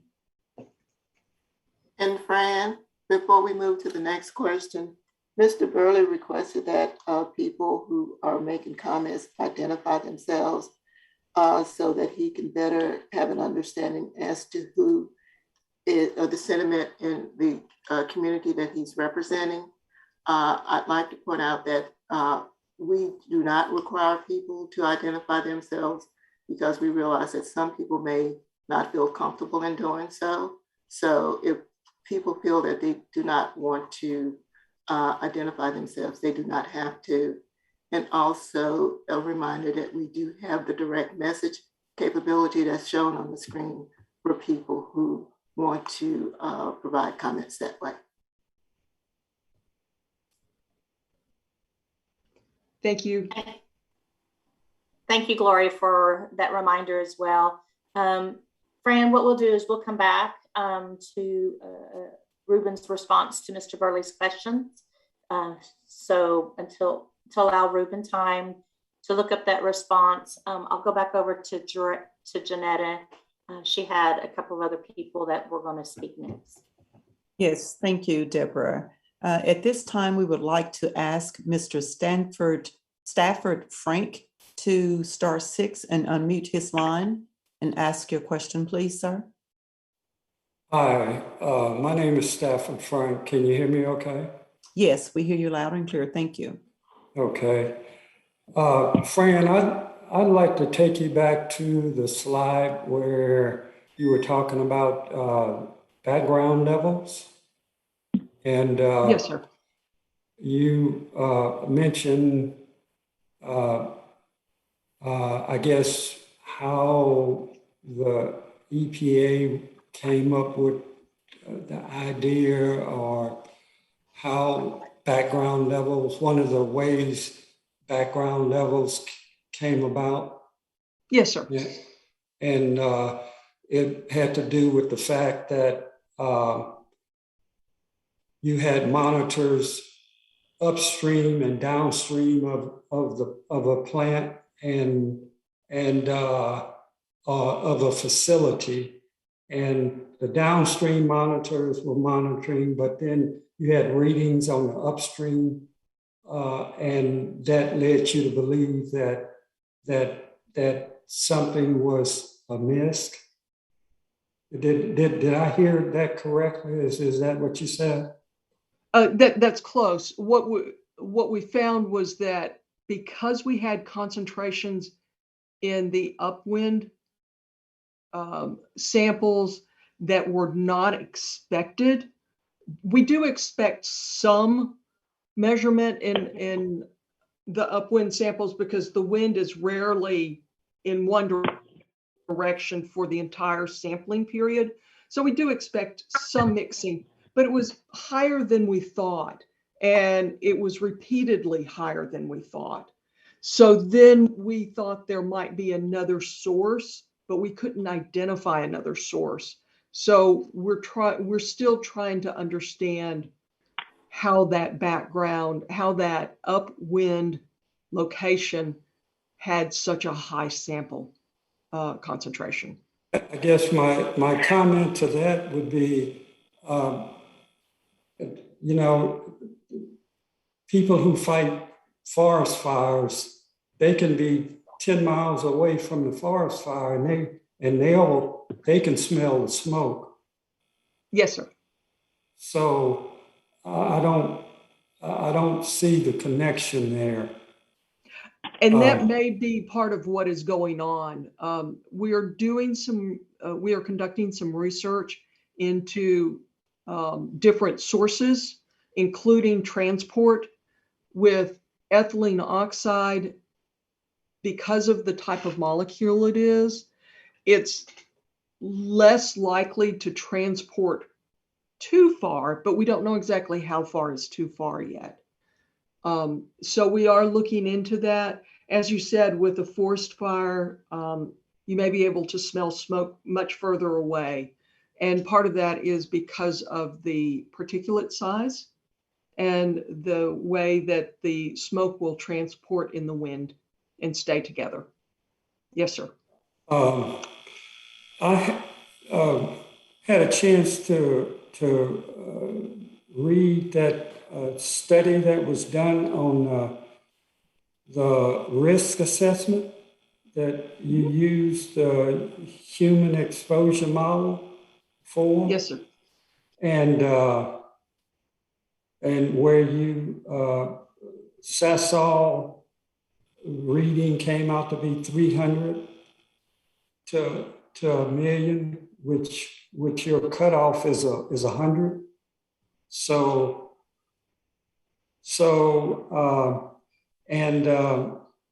I had a couple of questions about that study, and I was wondering about that 50 kilometer radius. Okay. Is that radius that would be taken from the center of Sasol going out 50 milliliters, 50 kilometers? It will be from the source of the emission. So it may be from a stack. It may be from a flare. So we do individual evaluations from each source of the emission. So in general, it's kind of from the middle of the facility, but in reality, when we run the model, we are looking at each source of emissions that is identified by the facility in their emission inventory. We take that information and we run the model. And then we take the next source and we run the model, and we take the next source. Large facilities will have more than one source of emission. Right. So we'll do all of that, and the model will run such that it will average the risk from each one and determine overlapping risk, more or less, and come up with what's called an isopleth. And so that gives us a different, an area of concern where we have higher concentrations, lower concentrations. The 50 kilometer used in the model is just the furthest limit that we will go for the model. But my point is that it makes the fence line community basically invisible. And because the fence line communities, is maybe within 1 to 2 kilometers from the facility, and so you're going out 50 kilometers. And, yes, sir. And the model, sir, the model does take that into account, and it looks at what's called dispersion factors. So with ethylene oxide, even though it's going out 50 kilometers, and as it gets further away from the source area, it will have less and less concentration of ethylene oxide in it. So the higher concentrations of ethylene oxide are going to be dispersed closer to the facility in general. And it's not going to be a 1-for-1 dispersal pattern. But the model takes that into consideration so that as you get further away, it is less likely you will have higher concentrations. So it does, unfortunately, with dispersion patterns, you will have a I higher read that. concentration closer in. And to get your rate was another problem. You just take your annual emissions that's reported and divided by the hourly rate, which and then you use that rate and you put that into the model. And my concern there was a facility could have an upset for 10 days that could kill 100 people and then run smoothly the rest of the year. And at the end of the year, it won't show up. It'll show up like everything was fine. But during those 10 days, it released enough ethylene oxide to kill 100 people or have an effect on 100 people that will not show up. So by you taking an annual rate, you should be looking at a daily rate. Mm-hmm. So, and I'm not going to, and I got one other thing I wanted to bring up, and then I'm going to end my conversation. But in the next steps with Sasol, they were talking about they wanted to do testing on they want to evaluate the testing on the vapor control unit for destruction. Yes, they're going to be doing more testing on it, additional testing. Hasn't that already been proven? I'm trying to recall which one. I think it wasn't it at Shell Technology facility is already using that technology right now. It could be, and I believe it was Shell. And so why do they need to test that over again? They need to, what they're doing is running tests so that they can see if they can make their process more efficient than it currently is.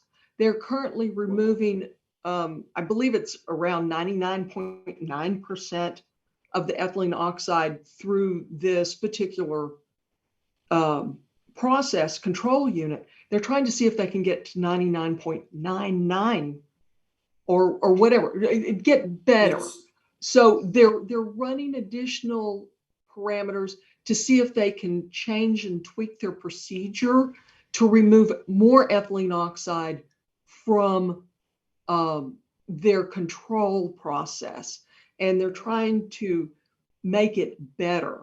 They've got it to one stage, but are there ways that they can change their process to get even more efficient and destroy more ethylene oxide from that particular process unit? Well, So have you given them a deadline? We have not. We have not. You need to set a deadline for them to have that finished, because we will talk with Sasol about that. We can talk with Sasol about that. So yeah. We will do that, sir. Thank you. And what about fence line monitoring? It's done. EPA Region 3 is doing it in South Charleston, in Institute, West Virginia. That's all voluntarily done. The states may be requiring it.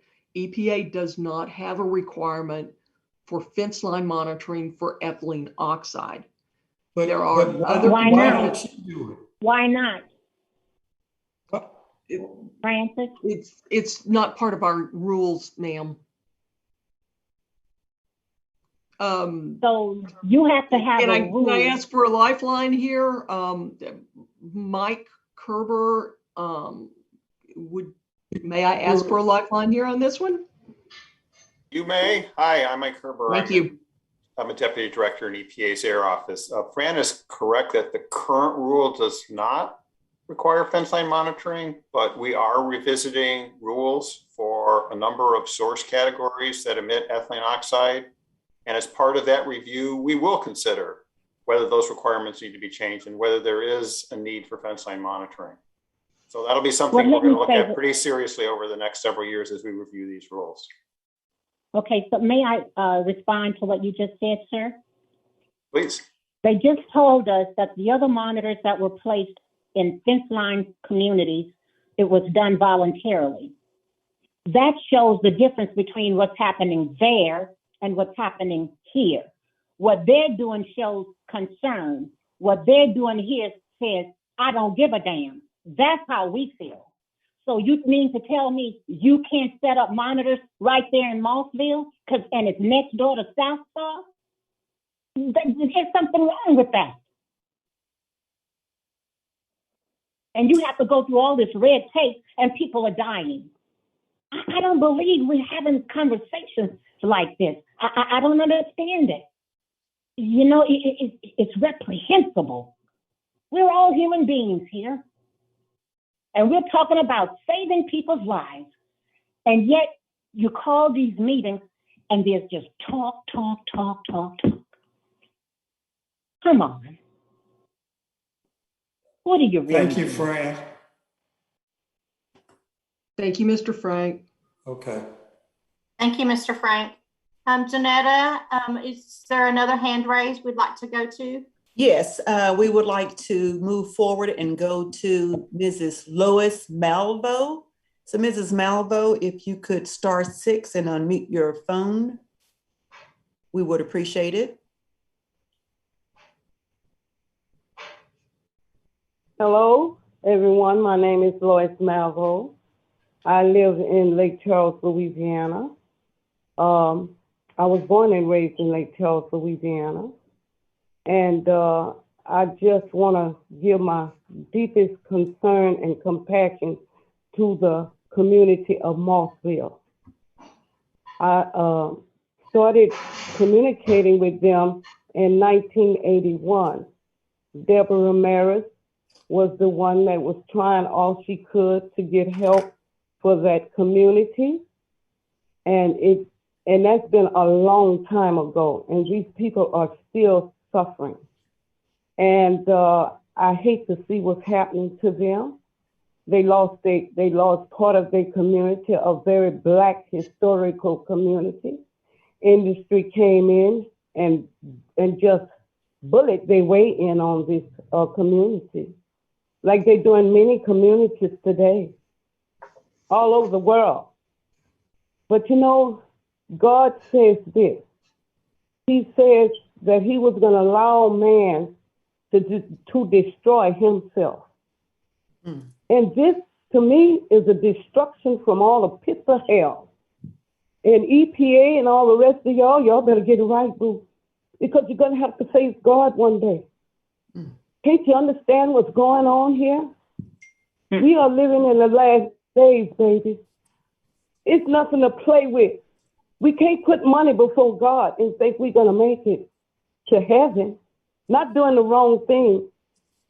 Now, I have a lot of people I know work in the plant industry. And I feel for them because they're trying to make a living. But they're being exposed to some of the worst cancer-causing chemicals in the world. Mm-hmm. And yes, it's coming a time where we're going to have to stand on the wrong side or the right. This is now. We better get it right. Industry is not our, don't care about nobody. They don't even care about themselves. This thing is killing and destroying this universe, Mother Earth. And God is not pleased with it. Not at all. I feel for those people who live in this bully industry that takes over their property and just don't give a damn. It's not fair. It's not right. We're talking about industry who is killing people. Let's get it right, EPA. Stop playing around trying to find a way with carcinogen, cancer-causing chemicals and let these people get off with murder. They're getting on scot-free, killing our people all over this world. We better come together and wake up, because we're going to meet Jesus one day. Don't forget that. Thank you, Lois, for your comments. We really feel your heartfelt And these presence. people in Marksville need justice, real justice. They need money to get the hell out of there, and you need to do all you can, like you did the white people, police juror. Do them right too. Amen. That's it. Amen. Thank you, Lois. Thank you. Thank you, Lois. Gloria, at this time, I'd like to check in with you to see if we have any direct messaging. No, I do not have a direct message. Thank you. Fran, our next question is from, hang on, let me get back to it. Scott Eustace, and he'd like to know what fines have been levied against Sasol to economically incentivize hiring workers and spending money to control emissions. And then how many jobs can be created if the laws were enforced and emissions lowered to safe levels? We're not prepared this evening to talk about anything dealing with enforcement. I don't have anybody from the enforcement group that could address either one of those questions on the line. This meeting is really more focused on just providing the information about ethylene oxide and the risks associated with that. So I don't have any of that information, Deborah. Thank you, Fran. Our next question comes from Joel Davidson. Again, he's a Lake Charles resident, which is 5 miles from Sasol. He'd like to know if Sasol is following its permits and, in Sasol's case, emitting well below what they are allowed to, then what are you telling us as the local community?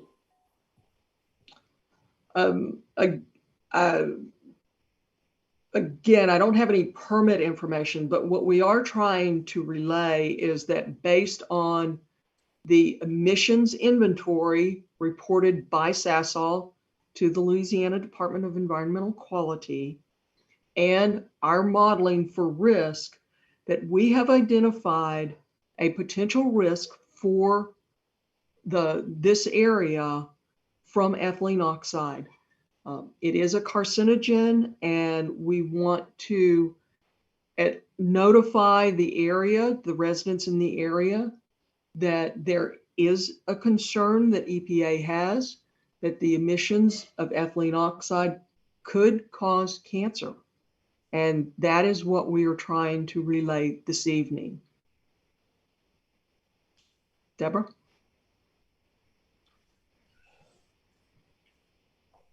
Fran, when you were displaying and explaining the graph slide on the changes in ETO since 2014 and the slide after, Kimberly Terrell had a question about that. She said, in other words, the decrease that is portrayed on this graph did not happen. According to Sasol's own data, its ethylene oxide emissions have doubled since 2014 and 2020. The first bullet on this slide is inadequate, and I believe you skipped the non-cancer hazard slide. Let me start with the first. Yes, the slide that shows the ethylene oxide concentrations between 2014 and 2020. We left the concentration for 2014 at the 12,000 number because that is the number that we had available when we put together our national air toxic assessment back in 2014. And that's the number that we used for that model. So we kept it on the slide. I did mention during my presentation that since 2014, Sasol has come back and has provided additional information to LDEQ and revised the concentration from 2014. And it did reduce significantly. So we will add, I will make it a point to add a chart in our question and answers that we'll post online to correct that table, or to add another table for that. So thank you. With respect to the hazard index, I did indicate what it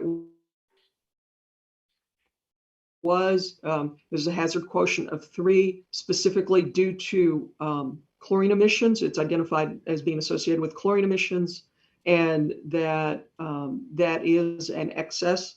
And we have notified Sasol about that. So we'll be working on looking at that. And that was from 2018, that particular concern. Deborah?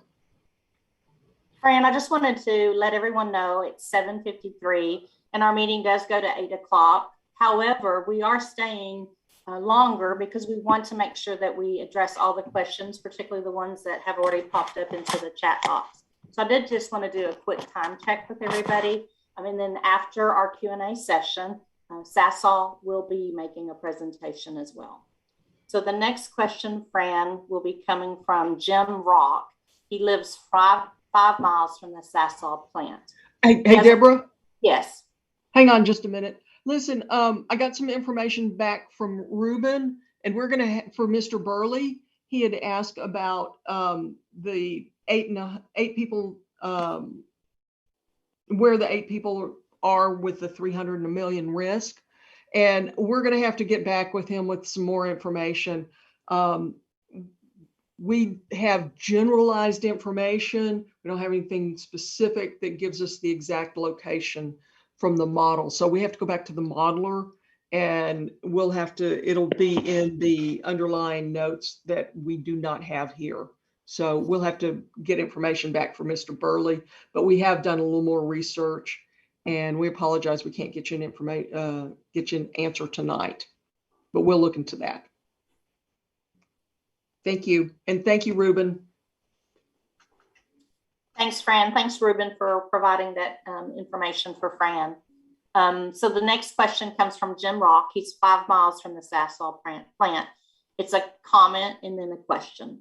So the comment is, the Louisiana Tumor Registry produced by the LSU School of Public Health tracks cancer incidence in Louisiana. And according to their analysis, cancer incidence rates in Calcasieu Parish are actually lower than many other areas of the state, some with less industrialized areas than our parish. This data reflects 2013 through 2017. And Sasol has been producing or handling ethylene oxide for many decades in Calcasieu Parish. Wouldn't we have anticipated seeing those rates by now, according to this new risk data?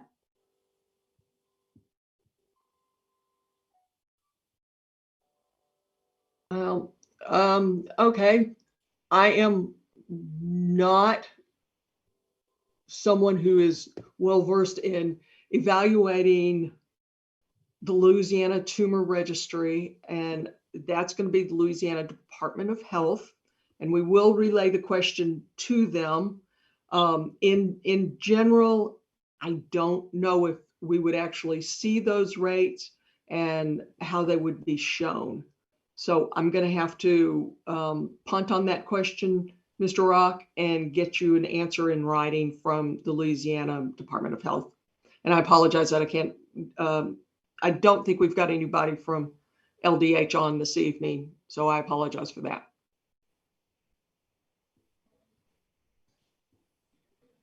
Deborah? Fran, I'd like to go back to a question that Ms. Bennett asked during her comment. And she asked if there was anything else that can be used in lieu of ethylene oxide. Yes, in some instances there are. However, Sasol would have to, I can send the question to Sasol and ask them if they've got, an alternative for some of their production processes that they could use instead of ethylene oxide. There are some that it's the driver, it's the chemical that makes the other chemicals. So there are some processes that you cannot have substitutes for. For sterilization, if you have materials that can't get wet or can't get heated, so you can't use like an autoclave, or you can't use some sort of liquid sterilization substance, then you use the ethylene oxide in a chamber, and there's just no substitute for that yet. The different industries are looking at alternatives, but right now they are not finding some for some applications. In some applications, they've already changed over to other methods that are that have the same properties as ethylene oxide. So some can be done. Okay, great. Hey, Fran, in relation, with Jim Rock, there was a question he had about the Louisiana Tumor Registry. I did get a note in the chat box that we have several people from the Louisiana Tumor Registry that would like to be able to help make a response if you'd like.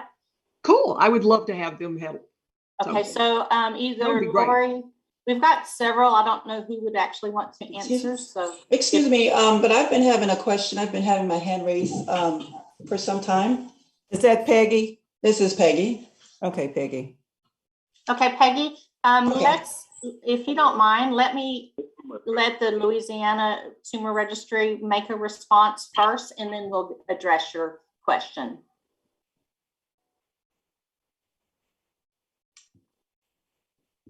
Hi, this is Laura Maniscalco. Can you hear me? Yes.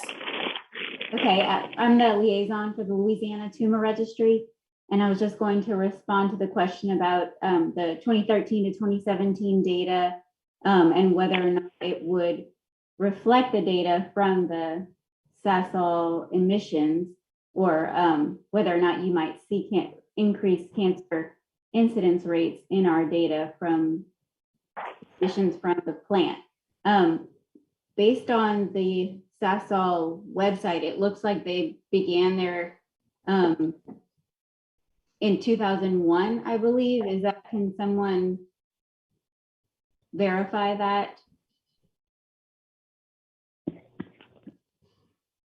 So anyway, the point I'm trying to get across is that there's some latency with cancer, and that would be in our data from 2013 to 2017, about 12 years post 2001 to 16 years. So that may not be enough time to actually see the effects of pollution in cancer, because many studies show that there's multiple decades or even 30 years or longer might be necessary before you might see an increased rate in cancer registry data. I don't know, Dr. Strafe-Bourgeois, do you want to piggyback on that? Yeah, thanks everyone for having me here as well. I'm Dr. Suzanne Strafe-Bourgeois, and I'm also working with the Louisiana Tumor Registry. I'm an epidemiologist, but our data are really cancer data. So they're really based on diagnosis. If someone as a Louisiana resident is diagnosed with any type of cancer, in-state or out-state, they are then, we for the Louisiana Tumor Registry, getting this data. So these are really diagnosis data. And I just wanted to make you all aware of that. And you probably know that this is very different data than when EPA is talking about risk. So ours are diagnoses, someone who actually was diagnosed with these different types of cancer versus someone talking about the risk. And the other thing is the problem, cancer is really an umbrella term. So it has more than 200 different cancer types. And as you all know, a lot of these cancers have very different risk factors, actually a lot of different risk factors. So it's very difficult to look at that. Smoking is probably the biggest risk factor for many, many risk factors. But by saying that, the big limitation we have with our tumor registry data, we have diagnosis. We have no idea about anyone, where they lived, what they were exposed to, and other things like that. So only, as Lauren said, these are incidence data. These are showing the number of people who were diagnosed with a certain type of cancer. Yes, ma'am. But they said that they know that, I don't know how many years out of every million that get cancer. Now, how they determine who they are that get cancer out of that million? And even if they do know, what do they do for the people who that could have caused, that cancer could have been caused by that particular cancer? What happened to the people? They just hold on to their sickness and just forget about the fact that they got it, regardless of who gave it to them? I think the answer to that is answered by Ms. Terrell in the comments section. She says that the Louisiana Tumor Registry do not measure pollution exposure. So I think it's probably very good information for us to have as a community, but there needs to maybe somebody can come up with some way to be able to tie that to pollution exposure. I guess that's what Kimberly is saying. Well, the thing is that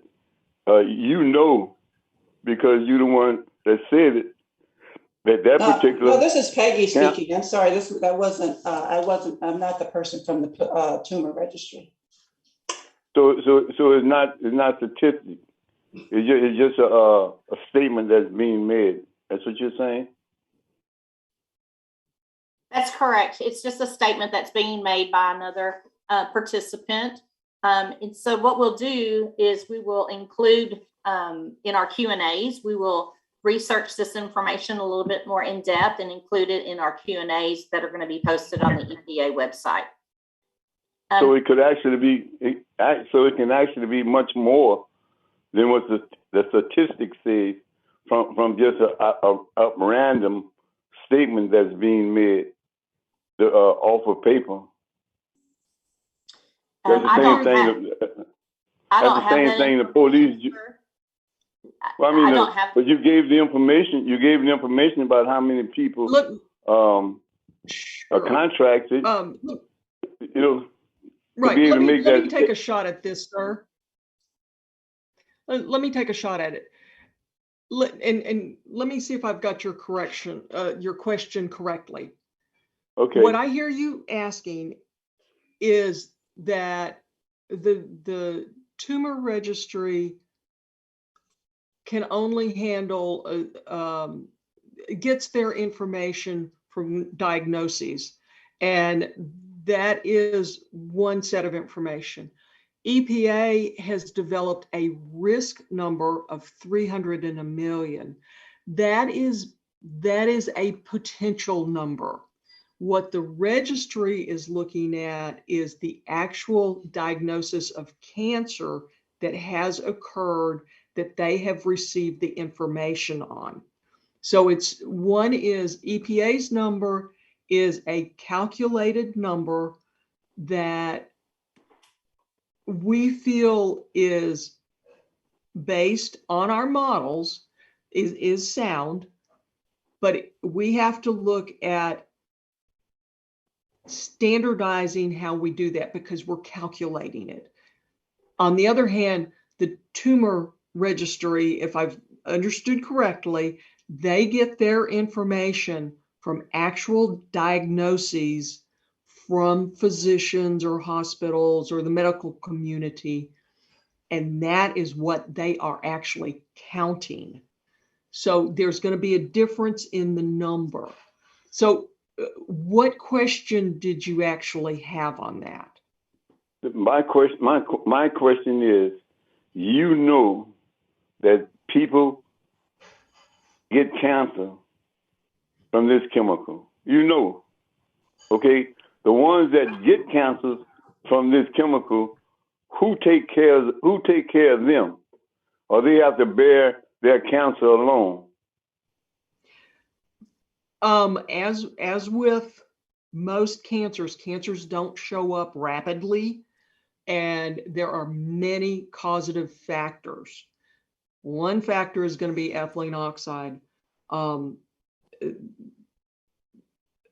There are so many other things. It can be benzene, it can be smoking. There are other chemicals that can cause cancer. So there's a lot of different things that may cause it. And it may be that there is no one thing that caused it. It may be a whole bunch of them. It could be one thing. We don't know that, but the period of exposure from when you were exposed to actually when the cancer develops may be years, it may be decades, and we don't know where it comes from. So the burden of dealing with the cancer falls on the individual. Yes, it does, and you're right about that. It does fall on them, but yet as a group that's representing can put a number on how many gets it out of a million, but they don't even have a status on to go by to really tell if that many people get it or even more gets it.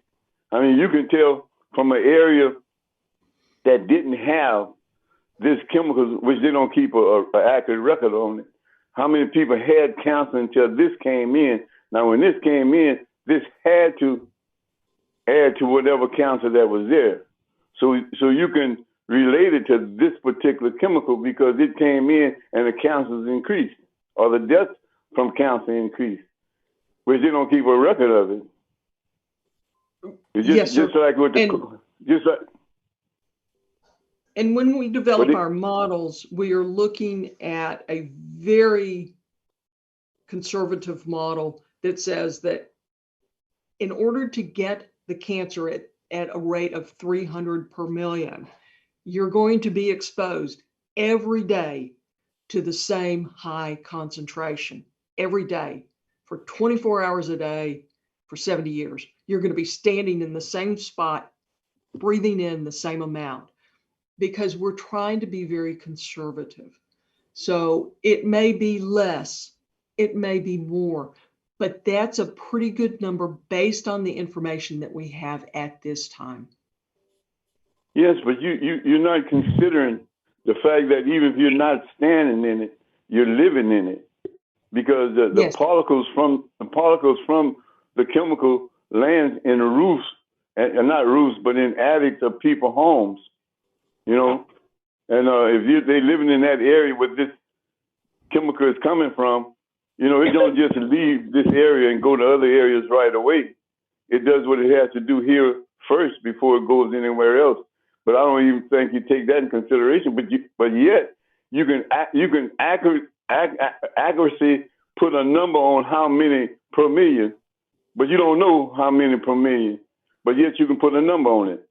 It don't line up, sir. And then I'm not going to help you if you. This is the moderator. Hey, I wanted to just let you know that a comment has been added by the Louisiana Tumor Registry in the chat box that it does not collect the exposure data. Additionally, the Louisiana Tumor Registry publishes cancer incidence rates by census tract to allow one to look at the cancer incidence data below the parish level. And then a link to the website has also been provided by Suzanne, who is also with the Louisiana Tumor Registry.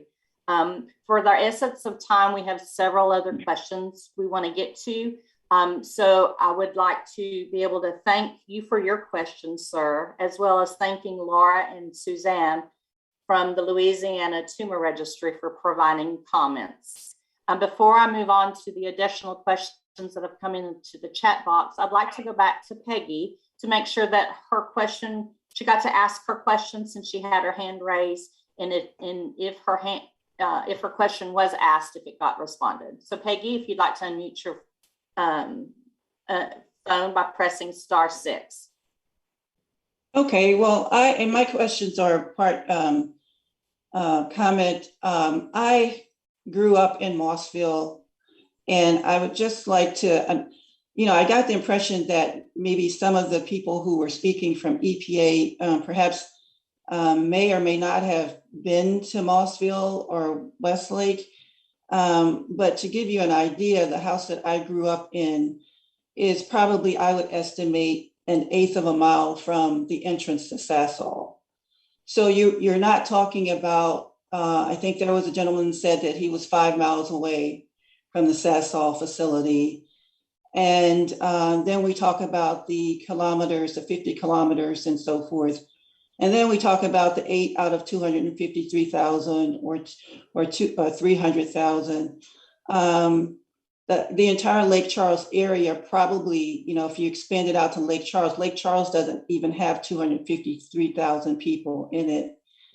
And so just pointing those parameters out to just let you know that this really is a fence line community, and that Sasol really is the next door neighbor to people who are living in Mossville. When I walked to school, I would probably have passed, well, no, not probably, I would have passed the doorway to Sasol. That's how close Sasol is to the Mossville community.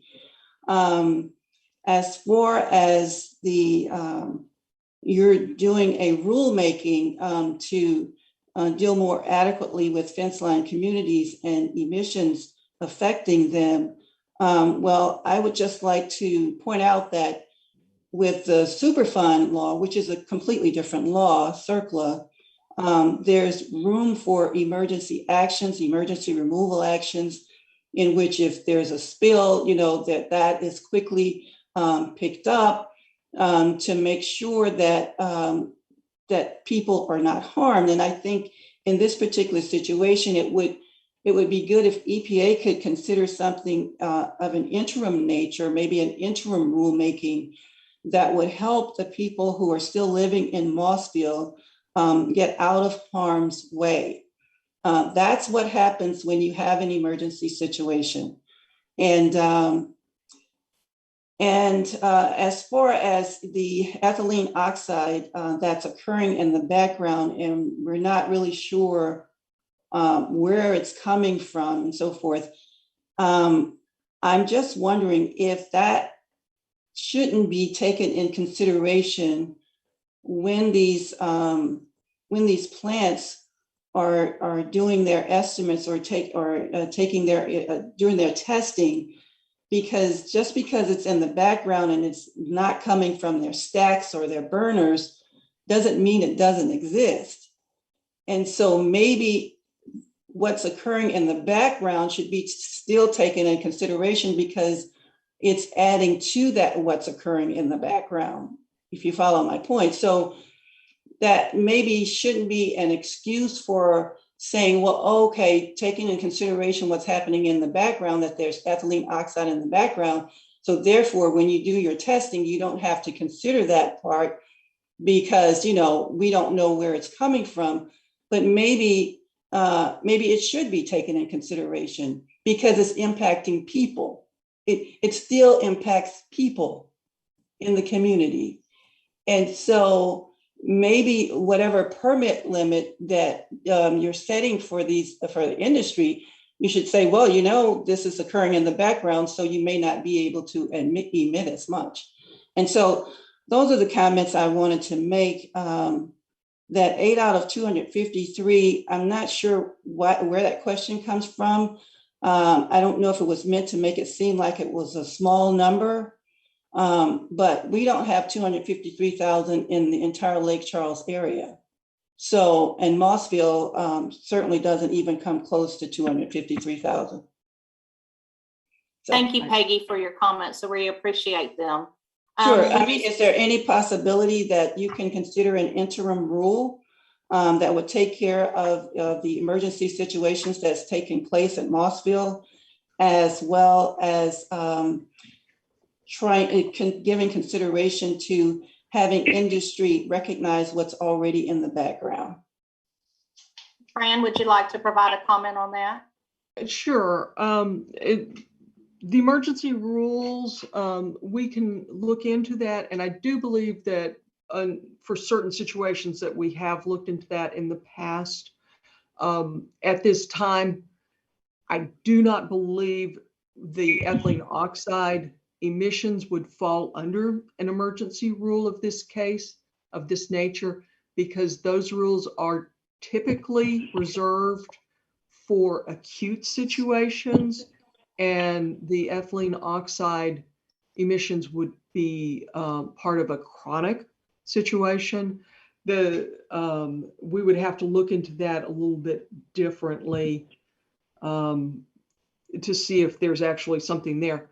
But we'll take it back, and I will pass that information along to the management to see if there is an opportunity to move forward with that in some way, Peggy.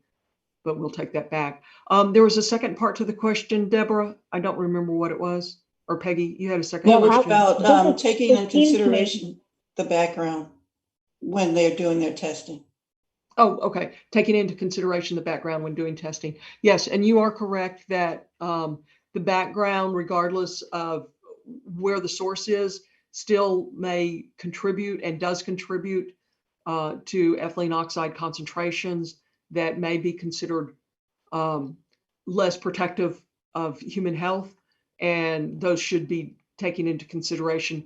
I don't know that in developing the permitted allowance, whether the way the rules are written indicate that would be a criteria for determining the upper limit of the permit, but we can look into that also for you. I just don't know that much about the specific permit rules, and that was not something that we were going to get into tonight. So I don't have anybody in particular that we were going to tap on that. So keeping in mind that may I ask a question? Keeping in mind that EPA's part of EPA's mission is to protect human health. Yes, sir. Yes, ma'am. We are, and we'll look into that. Thank you. May I speak for just a second? Ms. Peters, if you don't mind, I'd like to come back to you, but I would just want to do a quick check because we have a couple other questions as well, and we want to make sure that everybody has an opportunity to make a Deborah, this is Janetta. Thank you for that. I have checked for phone calls. We do not have anyone on the phone that desires to speak, but we do have an individual. We do have an individual. Their name is not listed. So whomever that person is that has the environmental justice logo sign, if you would star six. I would like to defer to Ms. Peters. I'm sorry. Pardon me? Oh, I would like to defer my question to Ms. Peters. Thank you for the time. I apologize. Okay, whomever that is, you're fading out. You have some noise in the background and we can barely hear. Said she'd like to defer to Ms. Peters. Okay, whomever that was would like to defer to Mrs. Peters? Yes. Okay, okay, thank you. Okay, Mrs. Peters, if you'd like to go ahead and speak now. Oh, thank you. I just want to respond to what the lady just said to Ms. Peggy Anthony. Peggy suggested that the crisis that we're experiencing, that we live daily in Mossville, it definitely meets the criteria to have that procedure done. And the lady who responded to her says she would look into it, like to see if it's dire enough. So my comment is, you don't think people dying every day is dire enough? How much more serious? Ms. Peters, that's not what I intended at all. We do have to follow our rules and regulations and the policies of the agency as well as the United States government. And so that's what, when I say I have to go back and check into it, that's what we have to do to be able to meet those regulations and policies. I can't just have someone go down there immediately without meeting those requirements. That's not something that I can authorize, and I can't do it. I can't authorize much of anything, but I can take it back to my management and ask them, and we can evaluate to see if there is an opportunity for it. But there are rules and regulations that we must follow as part of the U.S. government. I can't just go in there willy-nilly. No, I understand that. I really do. I understand, and I respect that. However, my point is, you say you will talk to your manager, and there are guidelines that you have to go by. The only thing I'm saying is, if this is some sort of formula you have to use, we meet the criteria. You just have to set us inside that formula. That's all I'm saying, because there's only a handful of us left in Mossville. That number one, and it wouldn't take a whole lot just to get us out of there. It would not. Yes, ma'am. We will take that back. Thank you, Ms. Peters. Janetta, can I have you check to see if there's any other questions or hand raises at this time? Yes, I will do just that. This is Deborah Ramirez, and I've been raising my hand, but I've been being ignored the whole while. Well, Deborah, I apologize. I did not see your hand raised. Okay, Janetta, I get that. I do. Okay. I wanted to say this. I had several notes that I had written down. Okay. And for a fact, I've been working a long time with Mossville community because it was my community and still is, whether I'm there or yes, not. Deborah. It's good to hear your voice. And I was wanting to know, because I know EPA, I know the industry asked them for a do-over. I do know that they asked EPA for that. So I appreciate you all coming forth, but you 6 years plus too late, because a lot of the people in my area, they had cancer clusters, and we mentioned that. We've been exposed to ethylene oxide and ethylene dioxide, and ethylene is just ethylene. It's not good. It is a carcinogen, and it does cause cancer across the placenta of the mother who carries a child.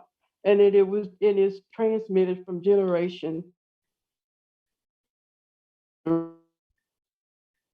all that they're going through and asking all these questions of you all that they're doing tonight. And I'm glad that to hear that they're on board finally. It took 30, 40 years for everybody to catch up, but everybody's caught up. I'm very proud of Ms. Bennett and the way she spoke, because she spoke from the heart. I was very proud of Ms. Lois Malvo, which we have problems here in Lake Charles and been trying to get EPA in Lake Charles now.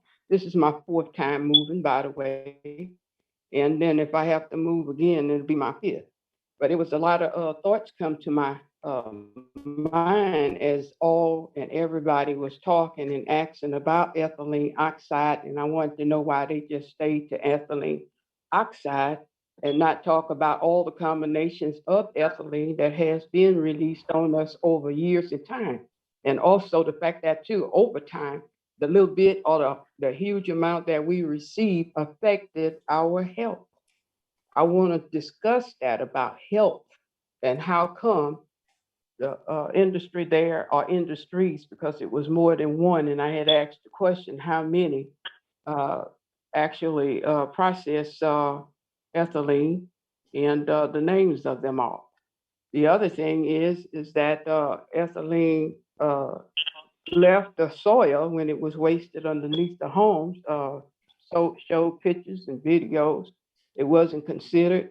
That's why I say a lot of things went on. So it made me think that with the new bridge trying to come in and ethylene spilled under it, and it can't be moved, and new bridge has to be built and still under the grounds in Mossville with the residents who are still residing there. It's just a lot of questions, that I have, that the citizens did not elaborate on, and it's not because they probably didn't want to. They just limited to time, and they know that. Even the fines and stuff that was posed on Sasol or Condell or Georgia Gulf or whoever they want to be now. But anyway, that money should have been given back to the community for them to have for their use or whatever, not to EPA. And also loss of life. We've had tremendous loss of life because they had clusters of cancer in the Mossville area, as well as the Calcasieu Parish, Lake Charles area. Now they have to turn and come east and go east with these pipelines. There are, I think, about 8+ more probably LNG plants coming in. They got a big international conference coming up in November, and just a lot of stuff going on. And my biggest question is, why now? Why EPA pay attention now in all the years that we have been fighting them over what the industry has released?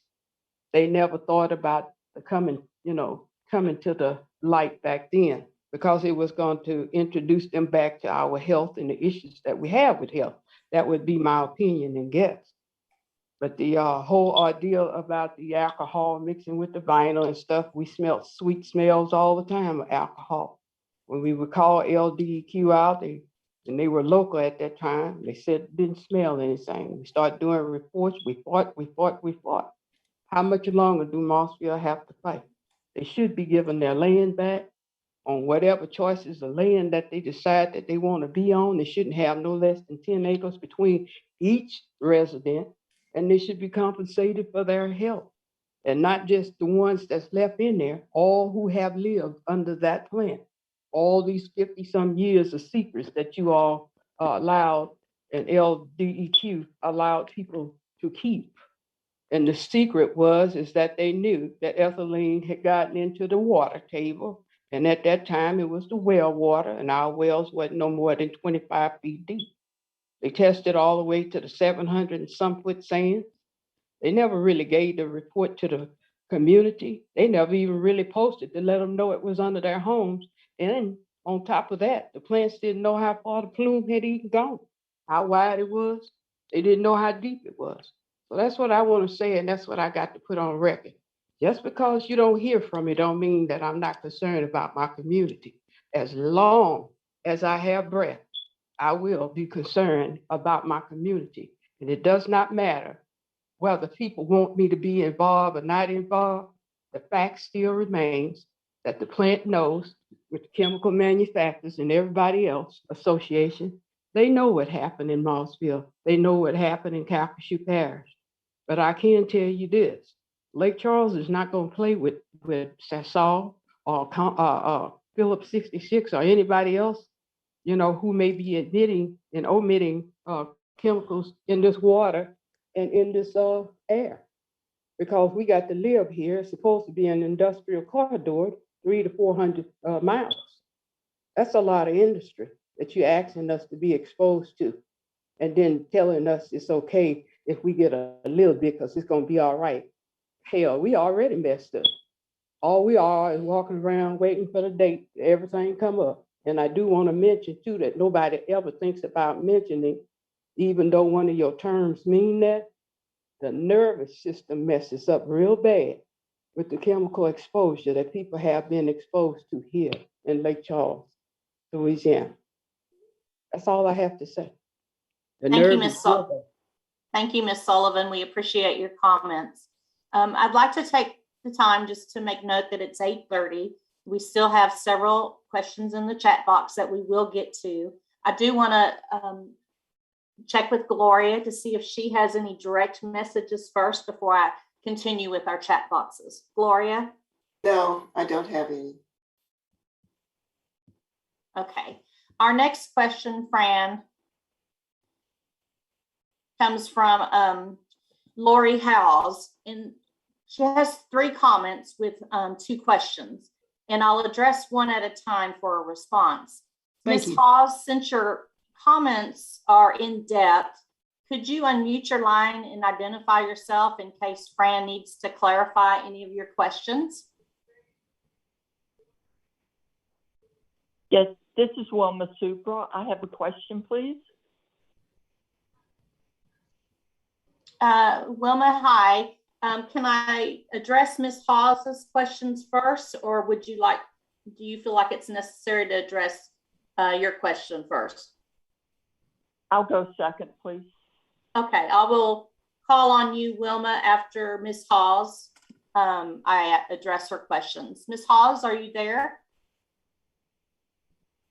Okay, Fran, I'm going to go ahead and read her questions, and hopefully, if you have any questions, I'm going to first start with the comment, and then there's a question. So, Deborah, yes. Would it be okay to state who Ms. Hawes is with or who she's representing? Is it okay to do that? Sure. You, I believe, have that information if you'd like to share it with us. If I'm not mistaken, I thought I saw in the section there that she's a representative of Sasol, maybe. Please correct me if I'm wrong, Ms. Hawes, if you're still there.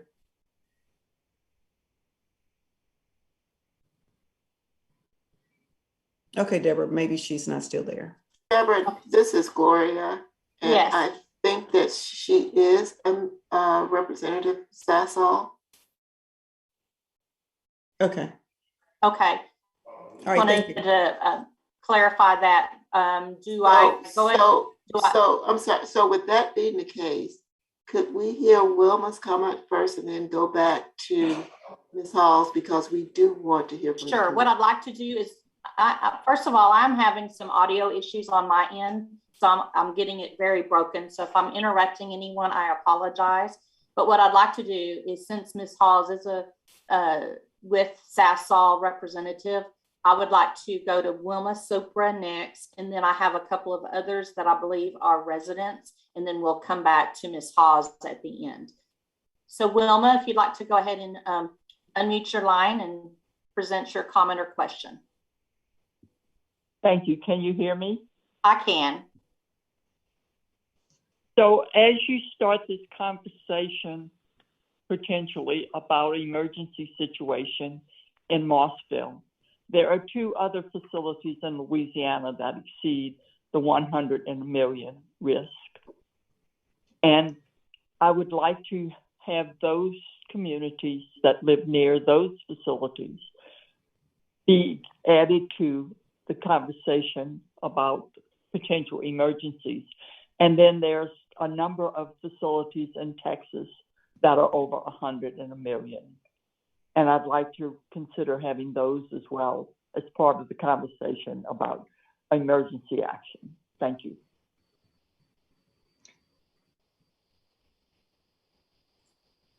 Wilma, this is Gloria. Could you send me an email or send myself and Fran an email letting us know what those facilities are, what those communities are?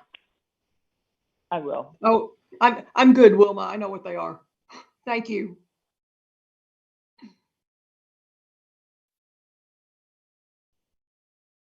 Fran, do you have the information you need? I do. Thank you. Okay. Then I'd like to continue with our questions. Actually, this next one is from Deborah Sullivan. And Deborah, I know you had actually spoken just a moment ago, so I just want to make sure that your question in the chat box was answered in your comments and questions that you just had. The one thing I noticed is you were asking how many facilities are located in Mossville, Calcasieu Parish, and who are they? Yes. Recording stopped. It was concerning those who, can you hear me? Recording in progress. Yes, ma'am. Yes, ma'am. Yes, ma'am. We can hear you. It was concerning those who produce ethylene. That's what my question, because that's what you wanted to stick to, ethylene oxide. I don't know exactly why that particular chemical, when they had quite a few that causes carcinogen, causes cancer. But that was the reason why I wrote that question. I really was fumbling because my phone was going in and out like it was doing just now, and having a time since Hurricane Laura and Delta. But anyway, it was concerning the ethylene plants. I wanted to know how many produce ethylene and who are they?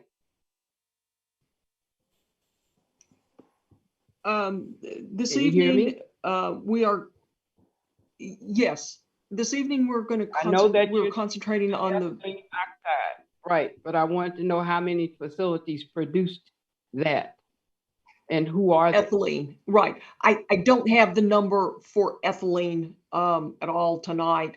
We'll have to get you an answer in our question and answer. I don't have that information tonight. Okay. And the other one, I think, But related go ahead. The years. You're going from, what is that, 2017, I think I heard you said, all the way back to just 2014, when it was being addressed so early on before that? About right. We are ethylene. looking at the risk. The risk that we're looking at is from 2014 through 2020. We actually have calculated the risk through 2018. We don't have enough data or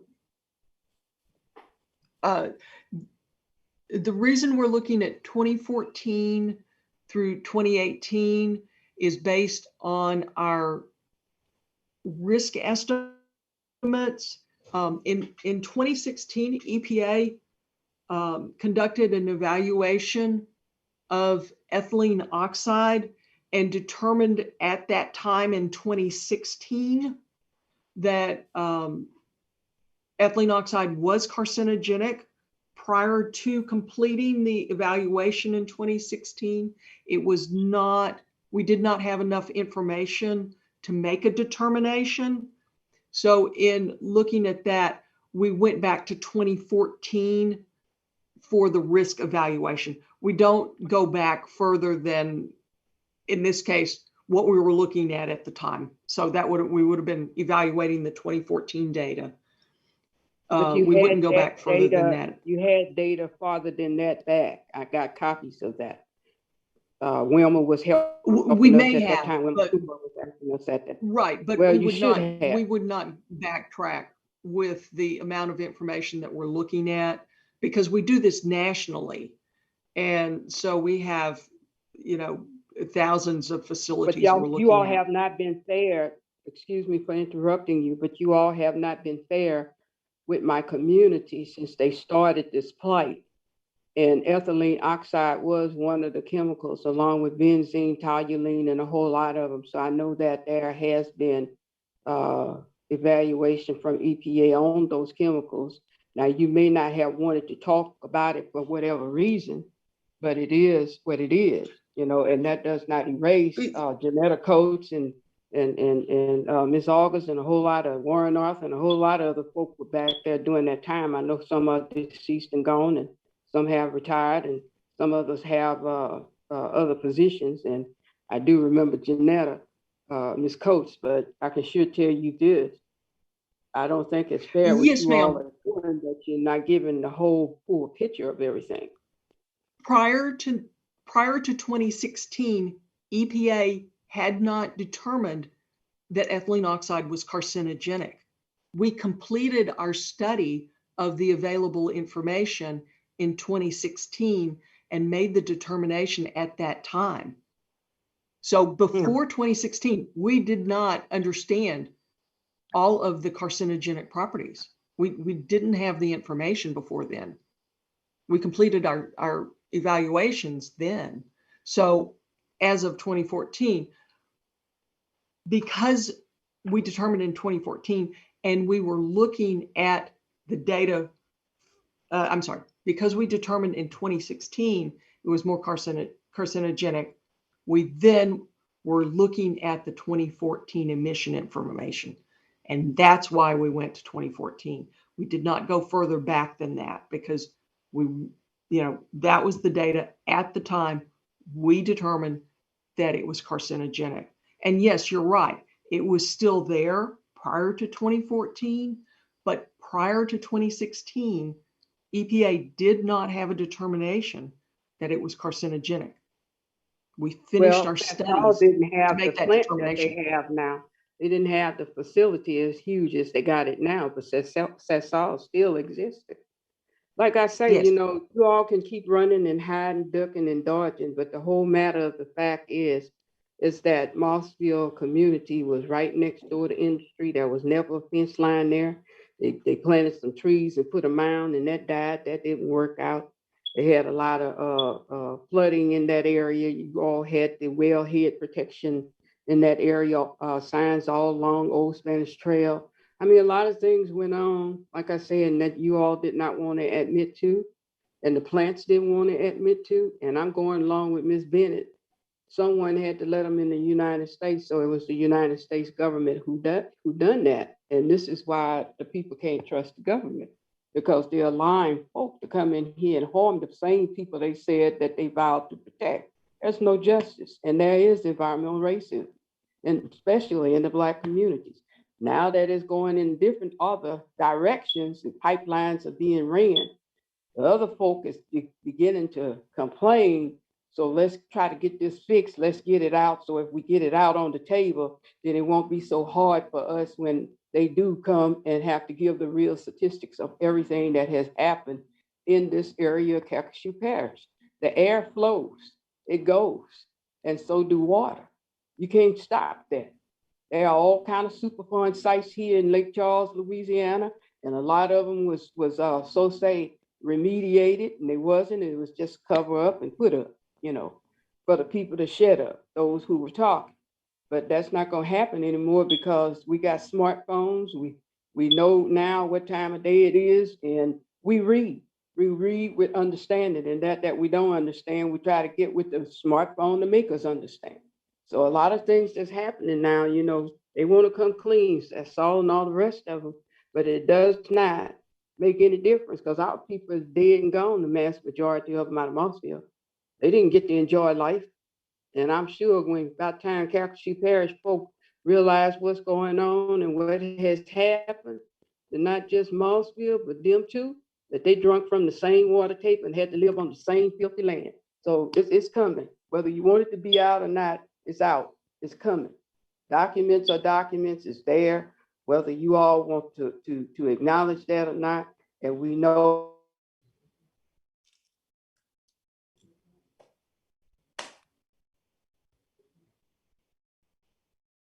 Ma'am, I believe we've lost your sound. Thank you, Ms. Thank you Sullivan, for the time. for your comments. I think we've lost your, thank you, Ms. Sullivan. We still have several questions that have come in through the chat box. As promised, all questions will be asked and answered before our meeting ends. So we really appreciate your patience as we go through these questions. Fran, our next first, that Miss Lori Hawes had her hand up, but before I address her questions that we had earlier, because I'm not part of the community, I want to, there are a couple of other questions I'd like to address first. The next one comes from Adam Pond. He's with Earth Justice, and he'd like to know they use its information collection authority under Section 114 of the Clean Air Act to require fence line monitoring at Sasol, as it did for the Dinka facility in La Plaza.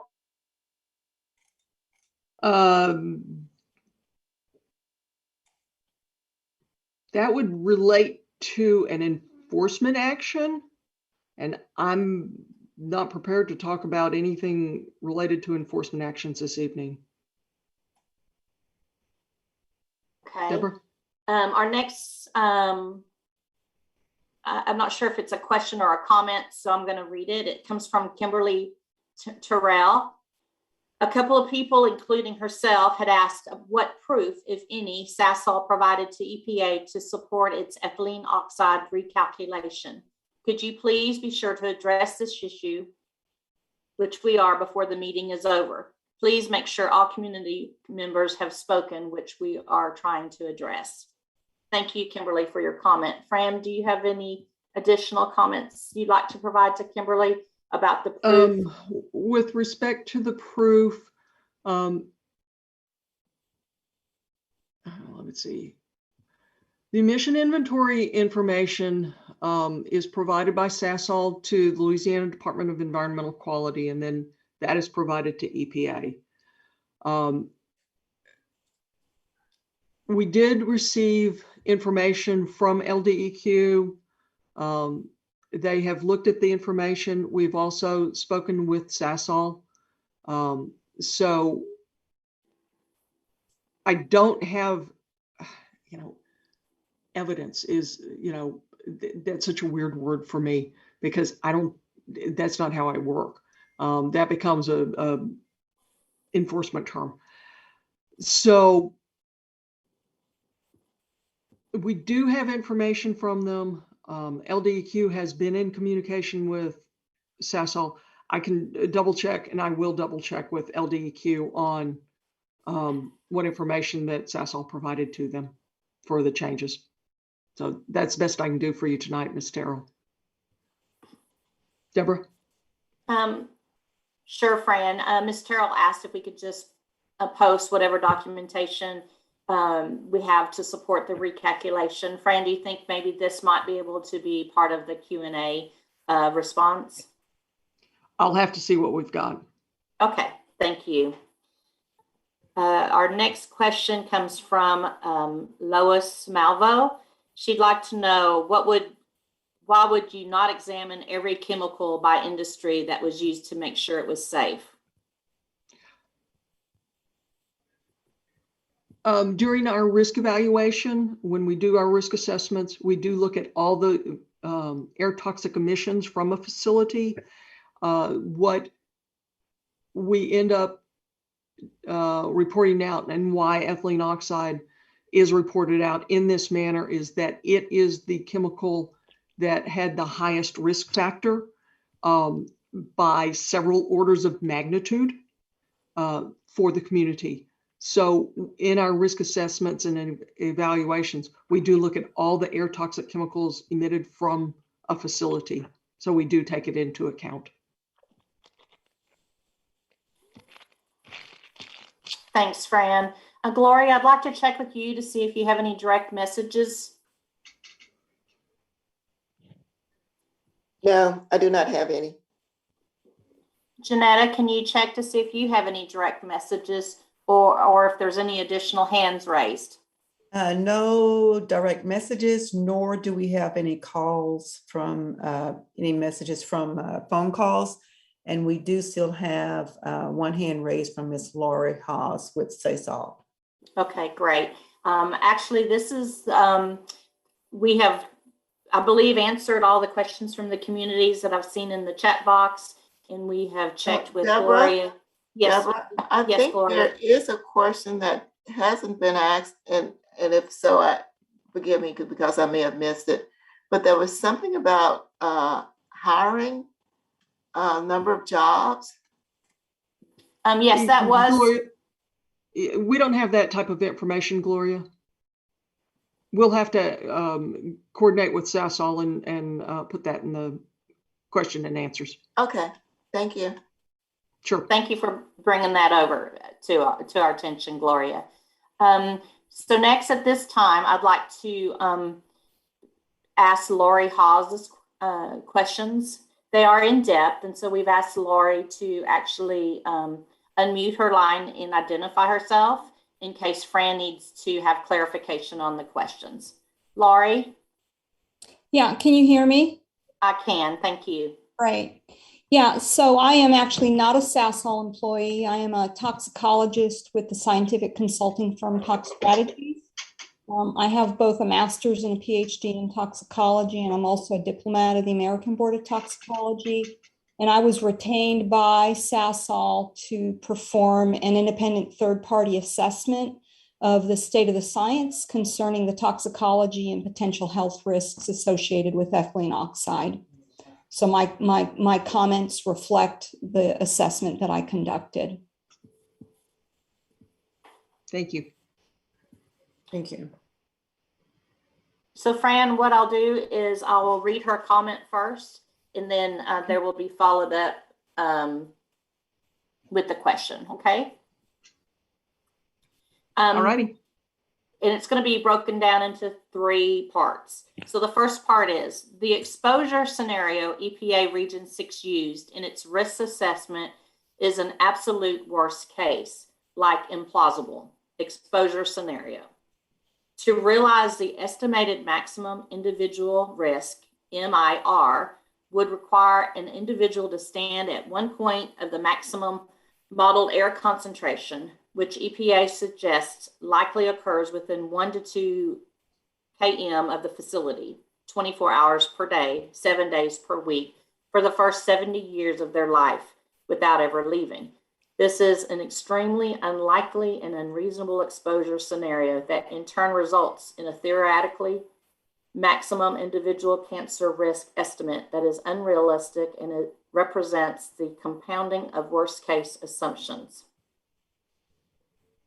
In addition, in the materials related to this community meeting, EPA Region 6 is emphasizing the maximum individual risk, MIR, of 300 in a million, when in reality, even EPA Region 6's theoretical worst case risk assessment demonstrates that greater than 99.8% of the population within a 50 km of the Sasol chemical facilities are within EPA's acceptable risk, cancer risk range, which is 1 to 100 in a million, and that the average risk is in fact 4 in a million. The question is, does EPA plan to provide an uncertainty analysis that puts their theoretical cancer risk estimates into approximate context? At this time, my understanding is we are not prepared to provide that type of specificity. It's not part of what we are doing with our risk assessment at this time. Mike Kerber, are you still with us? Do you have anything additional to add to that? Yeah, thank you, Fran. I'll just note that our risk assessment methodologies are inherently conservative, and that's consistent with our mission to protect public health at EPA. So we do make a number of conservative assumptions, but it's in the interest of protecting public health, and I'll just leave it at that. Thank you. Fran, the next one comment and question is, EPA Region 6's risk assessment lacks transparency. The analysis is based on census block level data that is not available to the public, and the report fails to fully describe the methods and assumptions used to arrive at their cancer risk estimates. As a result, it is impossible to reproduce EPA Region 6's analysis and confirm or fully understand their results. The question is, does EPA Region 6 plan to make all input and output files from its risk assessment publicly available? In the past, we have not made them publicly available. Let me get with our risk assessors to find out what can be made available, and we will add that to our Q&A. Okay. We had a couple of other comments just in the chat box. Elaine Accord with Sasol has written that information related to Sasol's ethylene oxide recalculation was submitted to LDEQ, and there is a web link that you can find in the chat box, and you can find EPA's technical review of Sasol's Lake Charles chemical complex here as well. Thank you.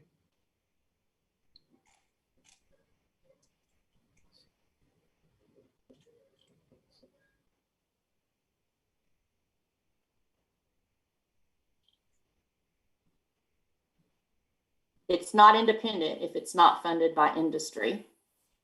And again, Elaine Accord provided EPA's technical review in a link.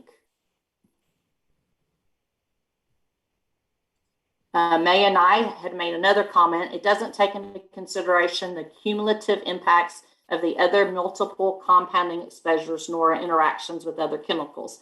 So it's arguable that it's a conservative approach. And then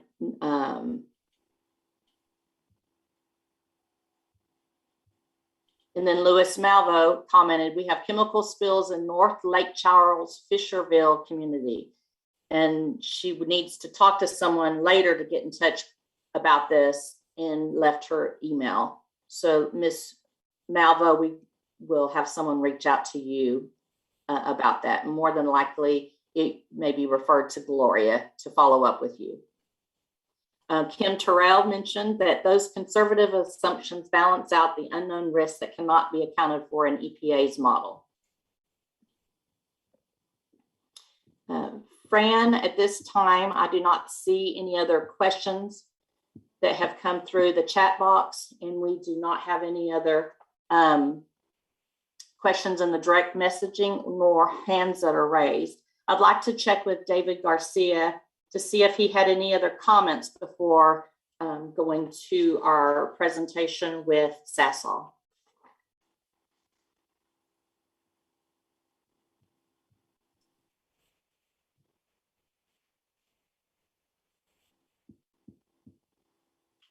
David Garcia, do you have any additional comments you'd like to say at this time? Hi, this is David. Can you hear me okay? Yes, we can hear you. Yes, I'd just like one more calling. Is there any last questions from the community at hand that has any questions for us? Going once, going twice, anybody?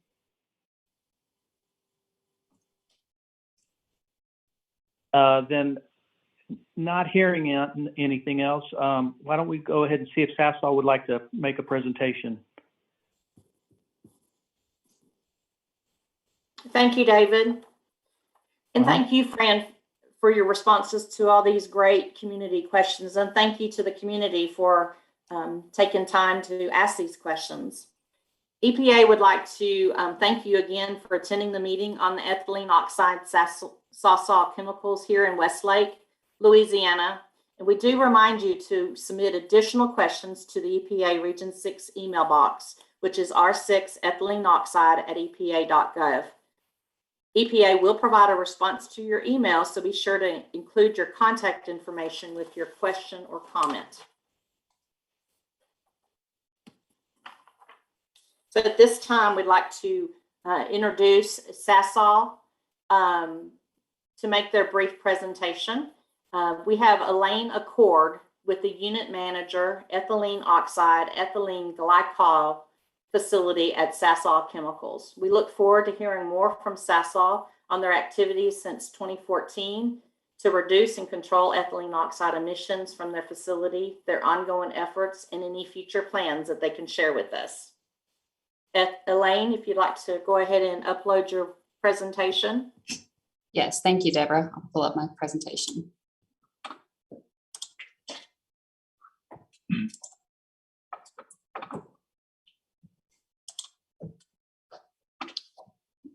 Okay, just want to confirm that the presentation is visible. Yes, Elaine, we can see it. Okay, great. Okay, my name is Elaine Accord, and I am a chemical engineer, and I'm the unit manager for Sasol's ethylene oxide and ethylene glycol facility at our Lake Charles Chemical Complex near Westlake, Louisiana. I want to begin by thanking EPA Region 6 for giving Sasol the opportunity to speak today, and a special thanks to our community members for dialing in this evening. I also want to thank, yes. Could you slow down just a little bit? Yes, definitely. Okay. I actually was going to thank the interpreters next, so I will, that was my cue to slow down, so I will definitely do that. But definitely want to thank the interpreters that are assisting with tonight's meeting. Sasol has been a proud member of the Southwest Louisiana community for more than 20 years, making products we all use every day. This community is home to our hundreds of employees, contractors, and local business partners, and our children and families. The subject before us today it's an important one. As a local resident and a mother of 2 young children, I understand wanting to make sure that the air we breathe is safe. And as a chemical engineer, with over a decade of experience in ethylene oxide production, I also understand the science behind our operations and the controls we have in place to ensure our operations are safe, protective of the environment, compliant with regulations, and sustainable over the long term.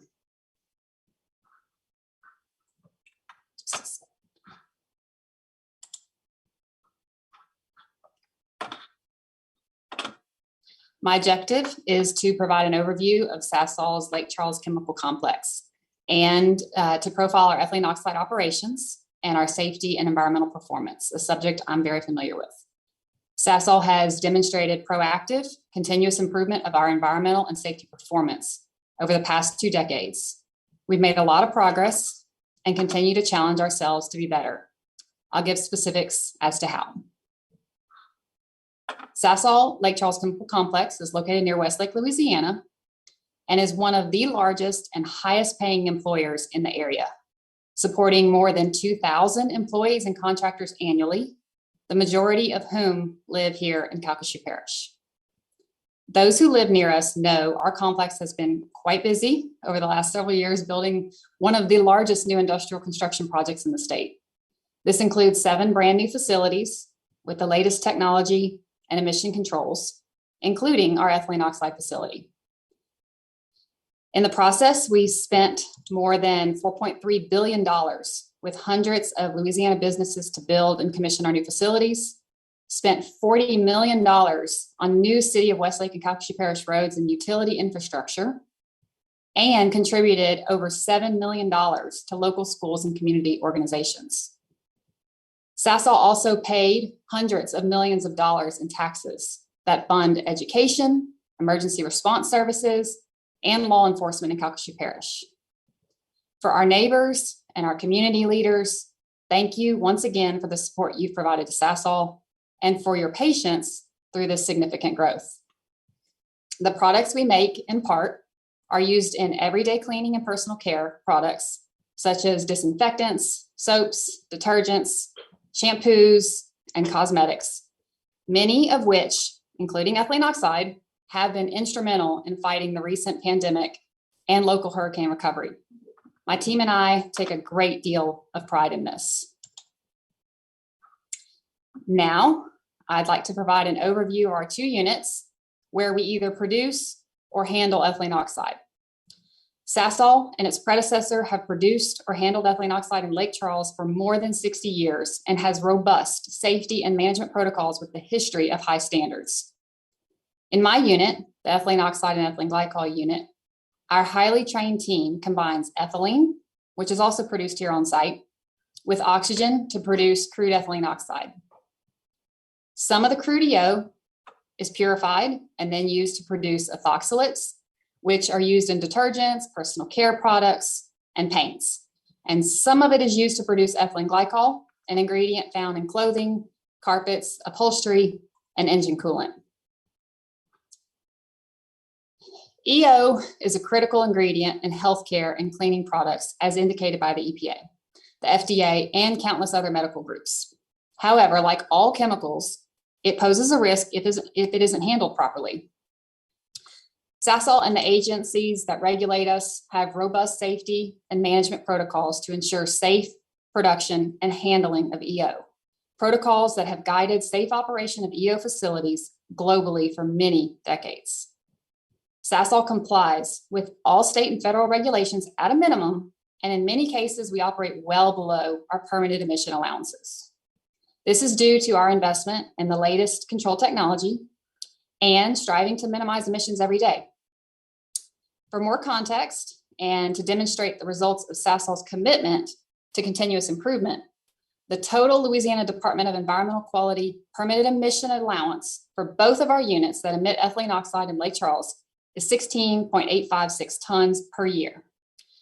In 2020, our EO emissions were 2.352 tons. This translates to just 13% of our permitted EO emission allowance. For reference, the rise in emissions between 2018 and 2020 was due to Sasol bringing the ethylene oxide ethylene glycol unit online in May of 2019. One might ask, why do you have these higher level permitted allowances when you are only emitting a fraction of that amount? Fair question. The answer is when Sasol completes the permitting process, we conduct detailed calculations of many facility operating scenarios and account for several variables, such as weather events, feedstock and power supply reliability, and more. Our conservative permitting values reflect the highest potential emissions in various operating scenarios. Nevertheless, what I have demonstrated here is that permitted emission allowances for us at Sasol is the minimum standard. And as evident in our actual permitted emissions, we work every day to improve and minimize those emissions as much as possible. And it doesn't stop there. We actively invest in research and product stewardship technologies to protect the health of our communities, going beyond regulations to continuously improve our safety, shipping, and handling practices. Further, Sasol conducts regular internal audits as well as integrity and efficiency testing of our emission control devices to ensure that these calculations are accurate. One example, we use a vapor control device to destroy EO vapors at emission points. The latest third-party testing on the vapor control device indicates a 99.9% destruction rate efficiency. This means that this emission control device destroys 99.9% of EO vapors before it reaches the atmosphere. So, in summary, Sasol is proud to be part of the Southwest Louisiana community for more than 20 years, a place our more than 2,000 employees, contractors, and business partners call home. We will continue to prioritize safety in everything we do, every day, for ourselves, our families, our community, and our company. With this culture embedded in our workforce and our operations protocols, we've safely handled or produced ethylene oxide for more than 60 years at this site. Complying with our permits is a minimum standard in our book, and we strive to continuously improve. This is evident in the actual emissions data I previously shared. As this discussion progresses, we will continue to work with the EPA and the Louisiana Department of Environmental Quality to protect the community, our employees, and the environment. Thank you again to our neighbors, community leaders, and regulatory partners. We welcome any questions you have related to Sasol and our ethylene oxide operations and environmental performance.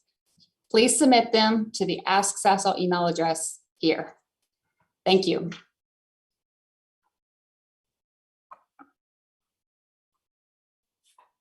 Thank you, Elaine. Elaine, we do have a couple of questions that came in the chat box. Would you be available to answer them, or would they need to be forwarded to the chat box, to your email? So we would ask that you forward them to this email, asksasol@us.sasol.com. Thank you.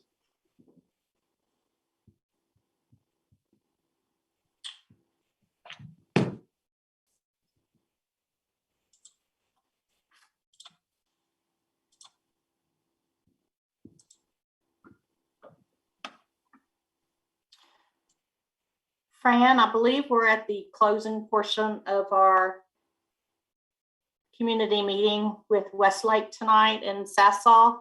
Can you do the next slide, please?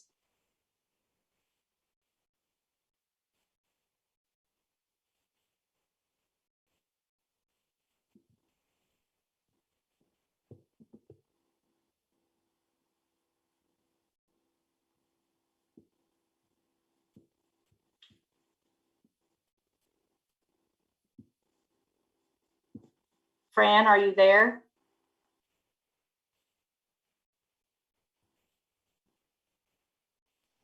Okay, Deborah, I'm trying. Hang on just a second. Okay, that's fine.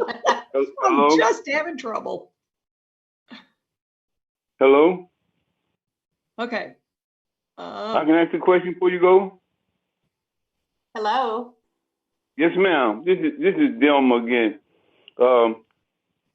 Well, with that wonderful report we received from Sasol and all the information we received tonight about the chemicals, regardless of how great things are, they're still eligible to kill so many people, and it's all right.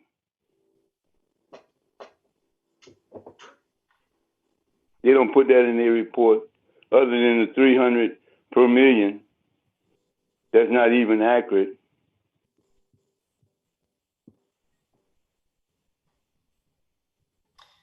Sir, this information will be passed on to Sasol, as well as the additional questions that have been asked in the chat box. So we really appreciate you making that comment. Yes, ma'am, but it's not just about Sasol now. It's not just about Sasol. It's about all the refineries, because all of them doing their thing. We only dealing with Sasol because they're in our community, along with Phillips 66.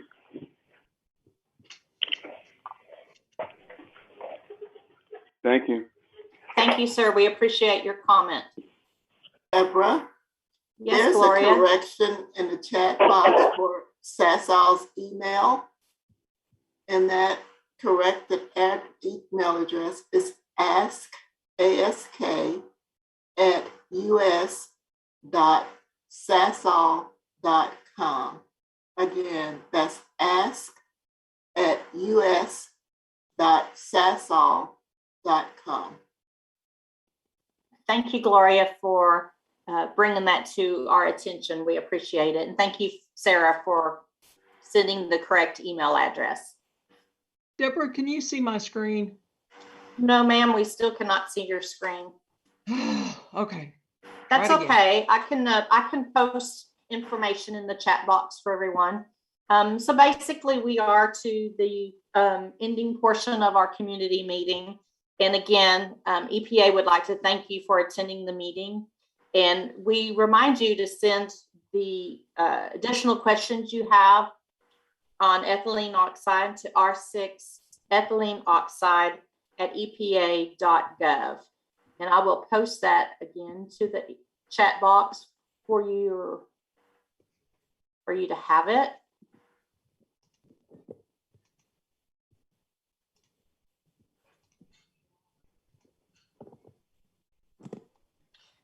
We also want to remind you to be sure and include your contact information with your question or comment, because EPA will provide a written response back to you. Again, all these questions and answers will be posted on the EPA website for ethylene oxide once they are compiled and posted. For those without computer access or would like to submit written questions or have verbal requests for additional information, they may contact Gloria Vaughn, our EPA Associate Director for Environmental Justice. You can call her directly at 214-665-7535. And I've just posted her contact information in the chat box for your use. I did have a comment here from Kimberly Terrell. She'd like a response back to her question as far as whether EPA reviewed Sasol's ethylene oxide documentation regarding recalculations, and she provided the email. Thank you, Ms. Terrell, and we will pass that on to the appropriate office for responding. All news media inquiries should be directed to the EPA Region 6 press office at r6press@epa.gov. That's r6press@epa.gov.